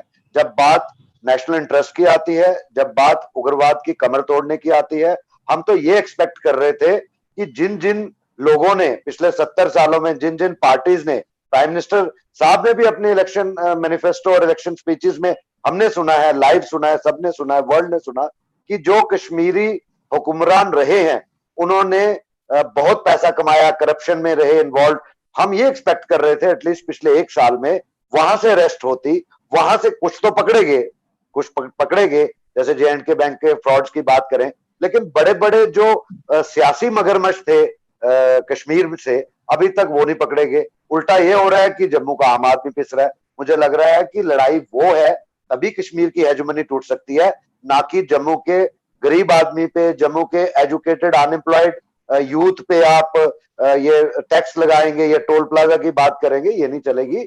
मैं समझता हूं कि इस पे संज्ञान लेना पड़ेगा। और दूसरी, जैसे बलवंत सिंह मनकोटिया साहब ने बात की, नो डाउट कश्मीर के ऊपर, जम्मू कश्मीर के ऊपर पाकिस्तान ने पहले टेररिज्म जो शुरू की 88-89 में, जब वो विफल हुए, वो विफल क्यों हुए? वहां पे डोगरास की कंट्रीब्यूशन थी, चाहे डोगरा हिंदू मुस्लिम, चाहे डोगरा सिख, हर नौजवान ने अपनी शहादतें दी, तस से मस नहीं हो, यहां से कोई भागा नहीं। यहाँ जम्मू से कोई भागा नहीं, ना किसी की ऐसी सोच है। मरने को मर जाएगा जम्मू का नौजवान, अपनी मातृभूमि को यहाँ से नहीं छोड़ेगा। हाँ, जिसके पास चंद पैसे, बहुत ज्यादा पैसे कमाए होंगे, उनके पास वो उन्होंने बाहर जरूर इन्वेस्ट किया होगा। कम से कम हम यहाँ से जाने वाले नहीं है, एक चीज। दूसरी, हम ये समझते हैं कि आज वो वक्त आ गया है, इसको ज्यादा जो बड़े प्रोजेक्ट्स हैं जिनको ऑब्वियसली टाइम लगेगा, जैसे डिलिमिटेशन की बात की, जैसे मैंने पॉलिटिकल एम्पावरमेंट की बात की है, तो जम्मू को जब तक आप बैलेंस अप्रोच नहीं देंगे, जम्मू की जैसे असेंबली सीट्स की आप बात करें, सब मानते हैं जम्मू का एरिया ज्यादा, जम्मू के जो यहाँ पर पॉपुलेशन है वो ज्यादा है, उसके बावजूद सीट्स कम है। आज वक्त, आज लोग देख रहे हैं गवर्नमेंट ऑफ इंडिया की तरफ, और बड़ी हमें उम्मीदें हैं कि यहाँ की सीटें बढ़ेंगी, और जब यहाँ की सीटें बढ़ेंगी हम बराबरी में इक्विटेबल बैठकर बात कर सकते हैं। अदरवाइज हम जहां पहले खड़े थे आज भी वहीं पे खड़े हैं। अगर हमने कश्मीरी हुक्मरानों को ही खुश करना है तो मुझे नहीं लगता कि जम्मू कभी भी लीड ले पाएगा। दूसरी बात, बड़ी इंपॉर्टेंट बात, जैसे मैंने नैर्को टेररिज्म की बात कही कि जब टेररिज्म में वो फेल हो गए, डोगरा की कंट्रीब्यूशन के कारण उनका हर जो प्रयास है विफल हुआ। नो डाउट हमने बहुत सी शहादतें दी, लेकिन साथ में ही उन्होंने पिछले चंद सालों में शुरू किया कि कैसे हम डोगरा कम्युनिटी को निस्तो नाबूद कर दें। वो था ड्रग्स का चलन, जिसको हमने 2014 में नारा दिया, नैर्को टेररिज्म को यहां से भगाना है, तभी हम नेशनलिस्ट अप्रोच को यहां पर जिंदा रख सकते हैं। मनु जी, आप मान नहीं सकते हैं, सरकार के पास उतने आंकड़े नहीं है कितना नौजवान हमने खो दिया। And they were not droppers, mind you, they were toppers. और बहुत, कोई इंजीनियरिंग करने गया है, कोई किसी और एजुकेशनल इंस्टीट्यूशन में बाहर पढ़ने गया है, ये हमने जाने गवा दी जो हमारे देश हित के लिए, देश निर्माण के लिए काम आ सकते थे। और आगे भी हमें, जैसे बलवंत जी ने बात कही है, मैं जरूर चाहूंगा कि एक तरफ हमारे नौजवानों के पास नौकरियां नहीं है, पीर प्रेशर है, इवन मदर फादर्स का कहीं ना कहीं नेगेटिव रोल दिखा कि अगर किसी पड़ोस के बच्चे ने या रिश्तेदार ने ज्यादा मेरिटोरियस उसमें आ गया तो अपने बच्चे को खामखा। हमने उनको भी ये समझाना, ये अवेयरनेस करनी है कि हर इंसान का एक अपना रोल, एक अपना दायित्व और अपनी कैपेसिटी है। और मैं चाहूंगा कि जब आगे आप इस तरह के कार्यक्रम करें, तो अगर हमारा नौजवान ही नहीं ठीक रहेगा तो हम कैसे अपने बॉर्डर्स को, कैसे लाइन ऑफ कंट्रोल को, और कैसे इस उग्रवाद से कड़ी टक्कर ले सकते हैं। इसलिए हमें उस तरफ भी एक अवेयरनेस का शुरू करना चाहिए। मैं समझता हूँ कि, और मेरे से सभी भाई जो है, जितने भी स्पीकर्स हैं, अंकुर जी, अभिनव जी, बलवंत जी, और भी बाकी जो सुन रहे होंगे आपके माध्यम से, मैं समझता हूं कि ये बड़ा इंपॉर्टेंट इशू है। आप जरूर आने वाले समय में सिर्फ exclusively drug abuse in Jammu region and what is the root cause and what is the reason how Pakistan is encouraging, its ISI agencies encouraging, ये इस पे भी आप एक जरूर रखिए। धन्यवाद जी, थैंक यू जरावत जी। मैं अंकुर जी आपसे रिक्वेस्ट करूंगी 1 मिनट में अगर आप अपने क्लोजिंग रिमार्क्स दे दें। जी बिल्कुल, 1 ही मिनट लूंगा मैं। यूनिटी की बात की कि मुझे लगता है unity of perception is important, unity of heads is not important. दूसरी चीज, until and unless you call the problem by its real name, you won't be able to find a solution. मुझे लगता है कि पिछले जम्मू संभाग में प्रॉब्लम ही leadership के लेवल पे ये रही कि ये इतनी हिम्मत नहीं जुटा पाते हैं कि जम्मू कश्मीर में जो असली प्रॉब्लम है उसको उसके असली नाम से पुकारें। तो अनफॉर्चुनेटली सॉल्यूशंस भी नहीं मिल पाते। तीसरा, हमें ये समझना पड़ेगा जम्मू संभाग के सभी लोगों को कि दिल्ली और कश्मीर के बीच में जो एक इल्हाक हुआ है, जो एक कॉन्ट्रैक्ट हुआ है, उसमें जम्मू को शुरू से ही एक्साइज आउट करके रखा गया। 370-35 के एब्रोगेट होने के बाद हमें उम्मीद ये थी कि उस कॉन्ट्रैक्ट को भी खारिज किया जाएगा, लेकिन अनफॉर्चुनेटली उसी लेगेसी को कैरी ओवर किया गया। ये वो कॉन्ट्रैक्ट है जिस कॉन्ट्रैक्ट के जरिए दिल्ली ये सोचती है कि जम्मू कश्मीर को कश्मीर से ही चलाया जाएगा, कश्मीर को ही एम्पावर किया जाएगा। अनफॉर्चुनेटली जम्मू संभाग को एक बफर के तौर पे इस्तेमाल किया जाता है कि इसे कश्मीर के साथ जोड़ के इसलिए रखना है ताकि कश्मीर जो है वो पाकिस्तान के साथ जाके ना मिल जाए। तो एक तो दिल्ली कश्मीरी मुसलमान की इंडाइटमेंट करती है अक्रॉस द बोर्ड कि ये पाकिस्तान परस्त हैं, इनको पाकिस्तान के पास जाने से अगर रोकना है तो जम्मू को इनके साथ जोड़कर रखना पड़ेगा। केवल इतना ही नहीं करना पड़ेगा, कश्मीर के हाथ में सत्ता भी देनी पड़ेगी, क्योंकि अगर सत्ता नहीं दी तो फिर भी ये भाग जाएंगे। तो एक तो सीरियस इंडाइटमेंट उस लेवल पे भारत सरकार कश्मीरी मुसलमान की अनइंटेंशनली इंटेंशनली करती है, लेकिन अनफॉर्चुनेटली उस सिचुएशन में जम्मू के लोगों को एक बफर की तरह इस्तेमाल करती है, एक ऐसे कैनन बॉर्डर की तरह इस्तेमाल करती है जिसको एक सेकेंड क्लास ट्रीटमेंट देके इस अरेंजमेंट को जस्टिफाई किया जाता है। हमें कोशिश ये करनी है कि 370 और 35 से एब्रोगेट होने के बाद उसकी एब्रोगेशन को लॉजिकल कंक्लूजन तक लेके जाया जा सके, उस दिशा में कार्य करने हैं। और हमें अपनी दिल्ली पे या किसी मेन स्ट्रीम पॉलिटिकल पार्टी पे डिपेंडेंस छोड़नी पड़ेगी, क्योंकि ये ट्रैक रिकॉर्ड रहा है दिल्ली बेस्ड पॉलिटिकल पार्टीज का कि दे डिली डैली विद कश्मीर, और उनकी अंडरस्टैंडिंग जम्मू कश्मीर को लेके बहुत फ्लॉड है। ये कोई संयोग नहीं है कि एक पॉलिटिकल पार्टी आज ऐसा फैसला ले रही है जिससे सत्ता उसके पॉलिटिकल ओपोनेंट को मिले, डिलिमिटेशन की मैं बात कर रहा हूं, लेकिन उससे उनका वो ऑब्जेक्टिव पूरा होता है जिस ऑब्जेक्टिव में उनको उस कॉन्ट्रैक्ट को सक्सेसफुल बनाना है, जिस कॉन्ट्रैक्ट में जम्मू की कोई जगह नहीं है, अपना नुकसान करवा के भी। So unfortunately things have not changed for Jammu, and Jammu will have to stand on its own feet. एक पॉलिटिकल ऑल्टरनेटिव की बहुत जरूरत है जम्मू को, जो जम्मू की बात करे, और वो पॉलिटिकल ऑल्टरनेटिव वो ऑल्टरनेटिव हो सकता है जो जम्मू कश्मीर में जो एक्चुअल प्रॉब्लम है उसे उसके असली नाम से पुकार के उसके खिलाफ जंग छेड़े, ना कि अपीजमेंट की पॉलिटिक्स में। अब गुलामी को डिस्क्रिमिनेशन जो लोग कहते हैं, they can not fight for Jammu. That is my closing remarks. Thank you so much Ankur ji. मैं आप सबका बहुत बहुत धन्यवाद कहूंगी। मुझे नहीं लगता इसके पहले एक साथ, जैसे मैंने पहले भी कहा, आप सबको एक प्लेटफॉर्म पे, चाहे वो वर्चुअल प्लेटफॉर्म हो, हमने देखा हो चौधरी लाल सिंह जी भी जुड़ने वाले थे बट कुछ इंटरनेट कनेक्टिविटी की वजह से नहीं जुड़ पाए।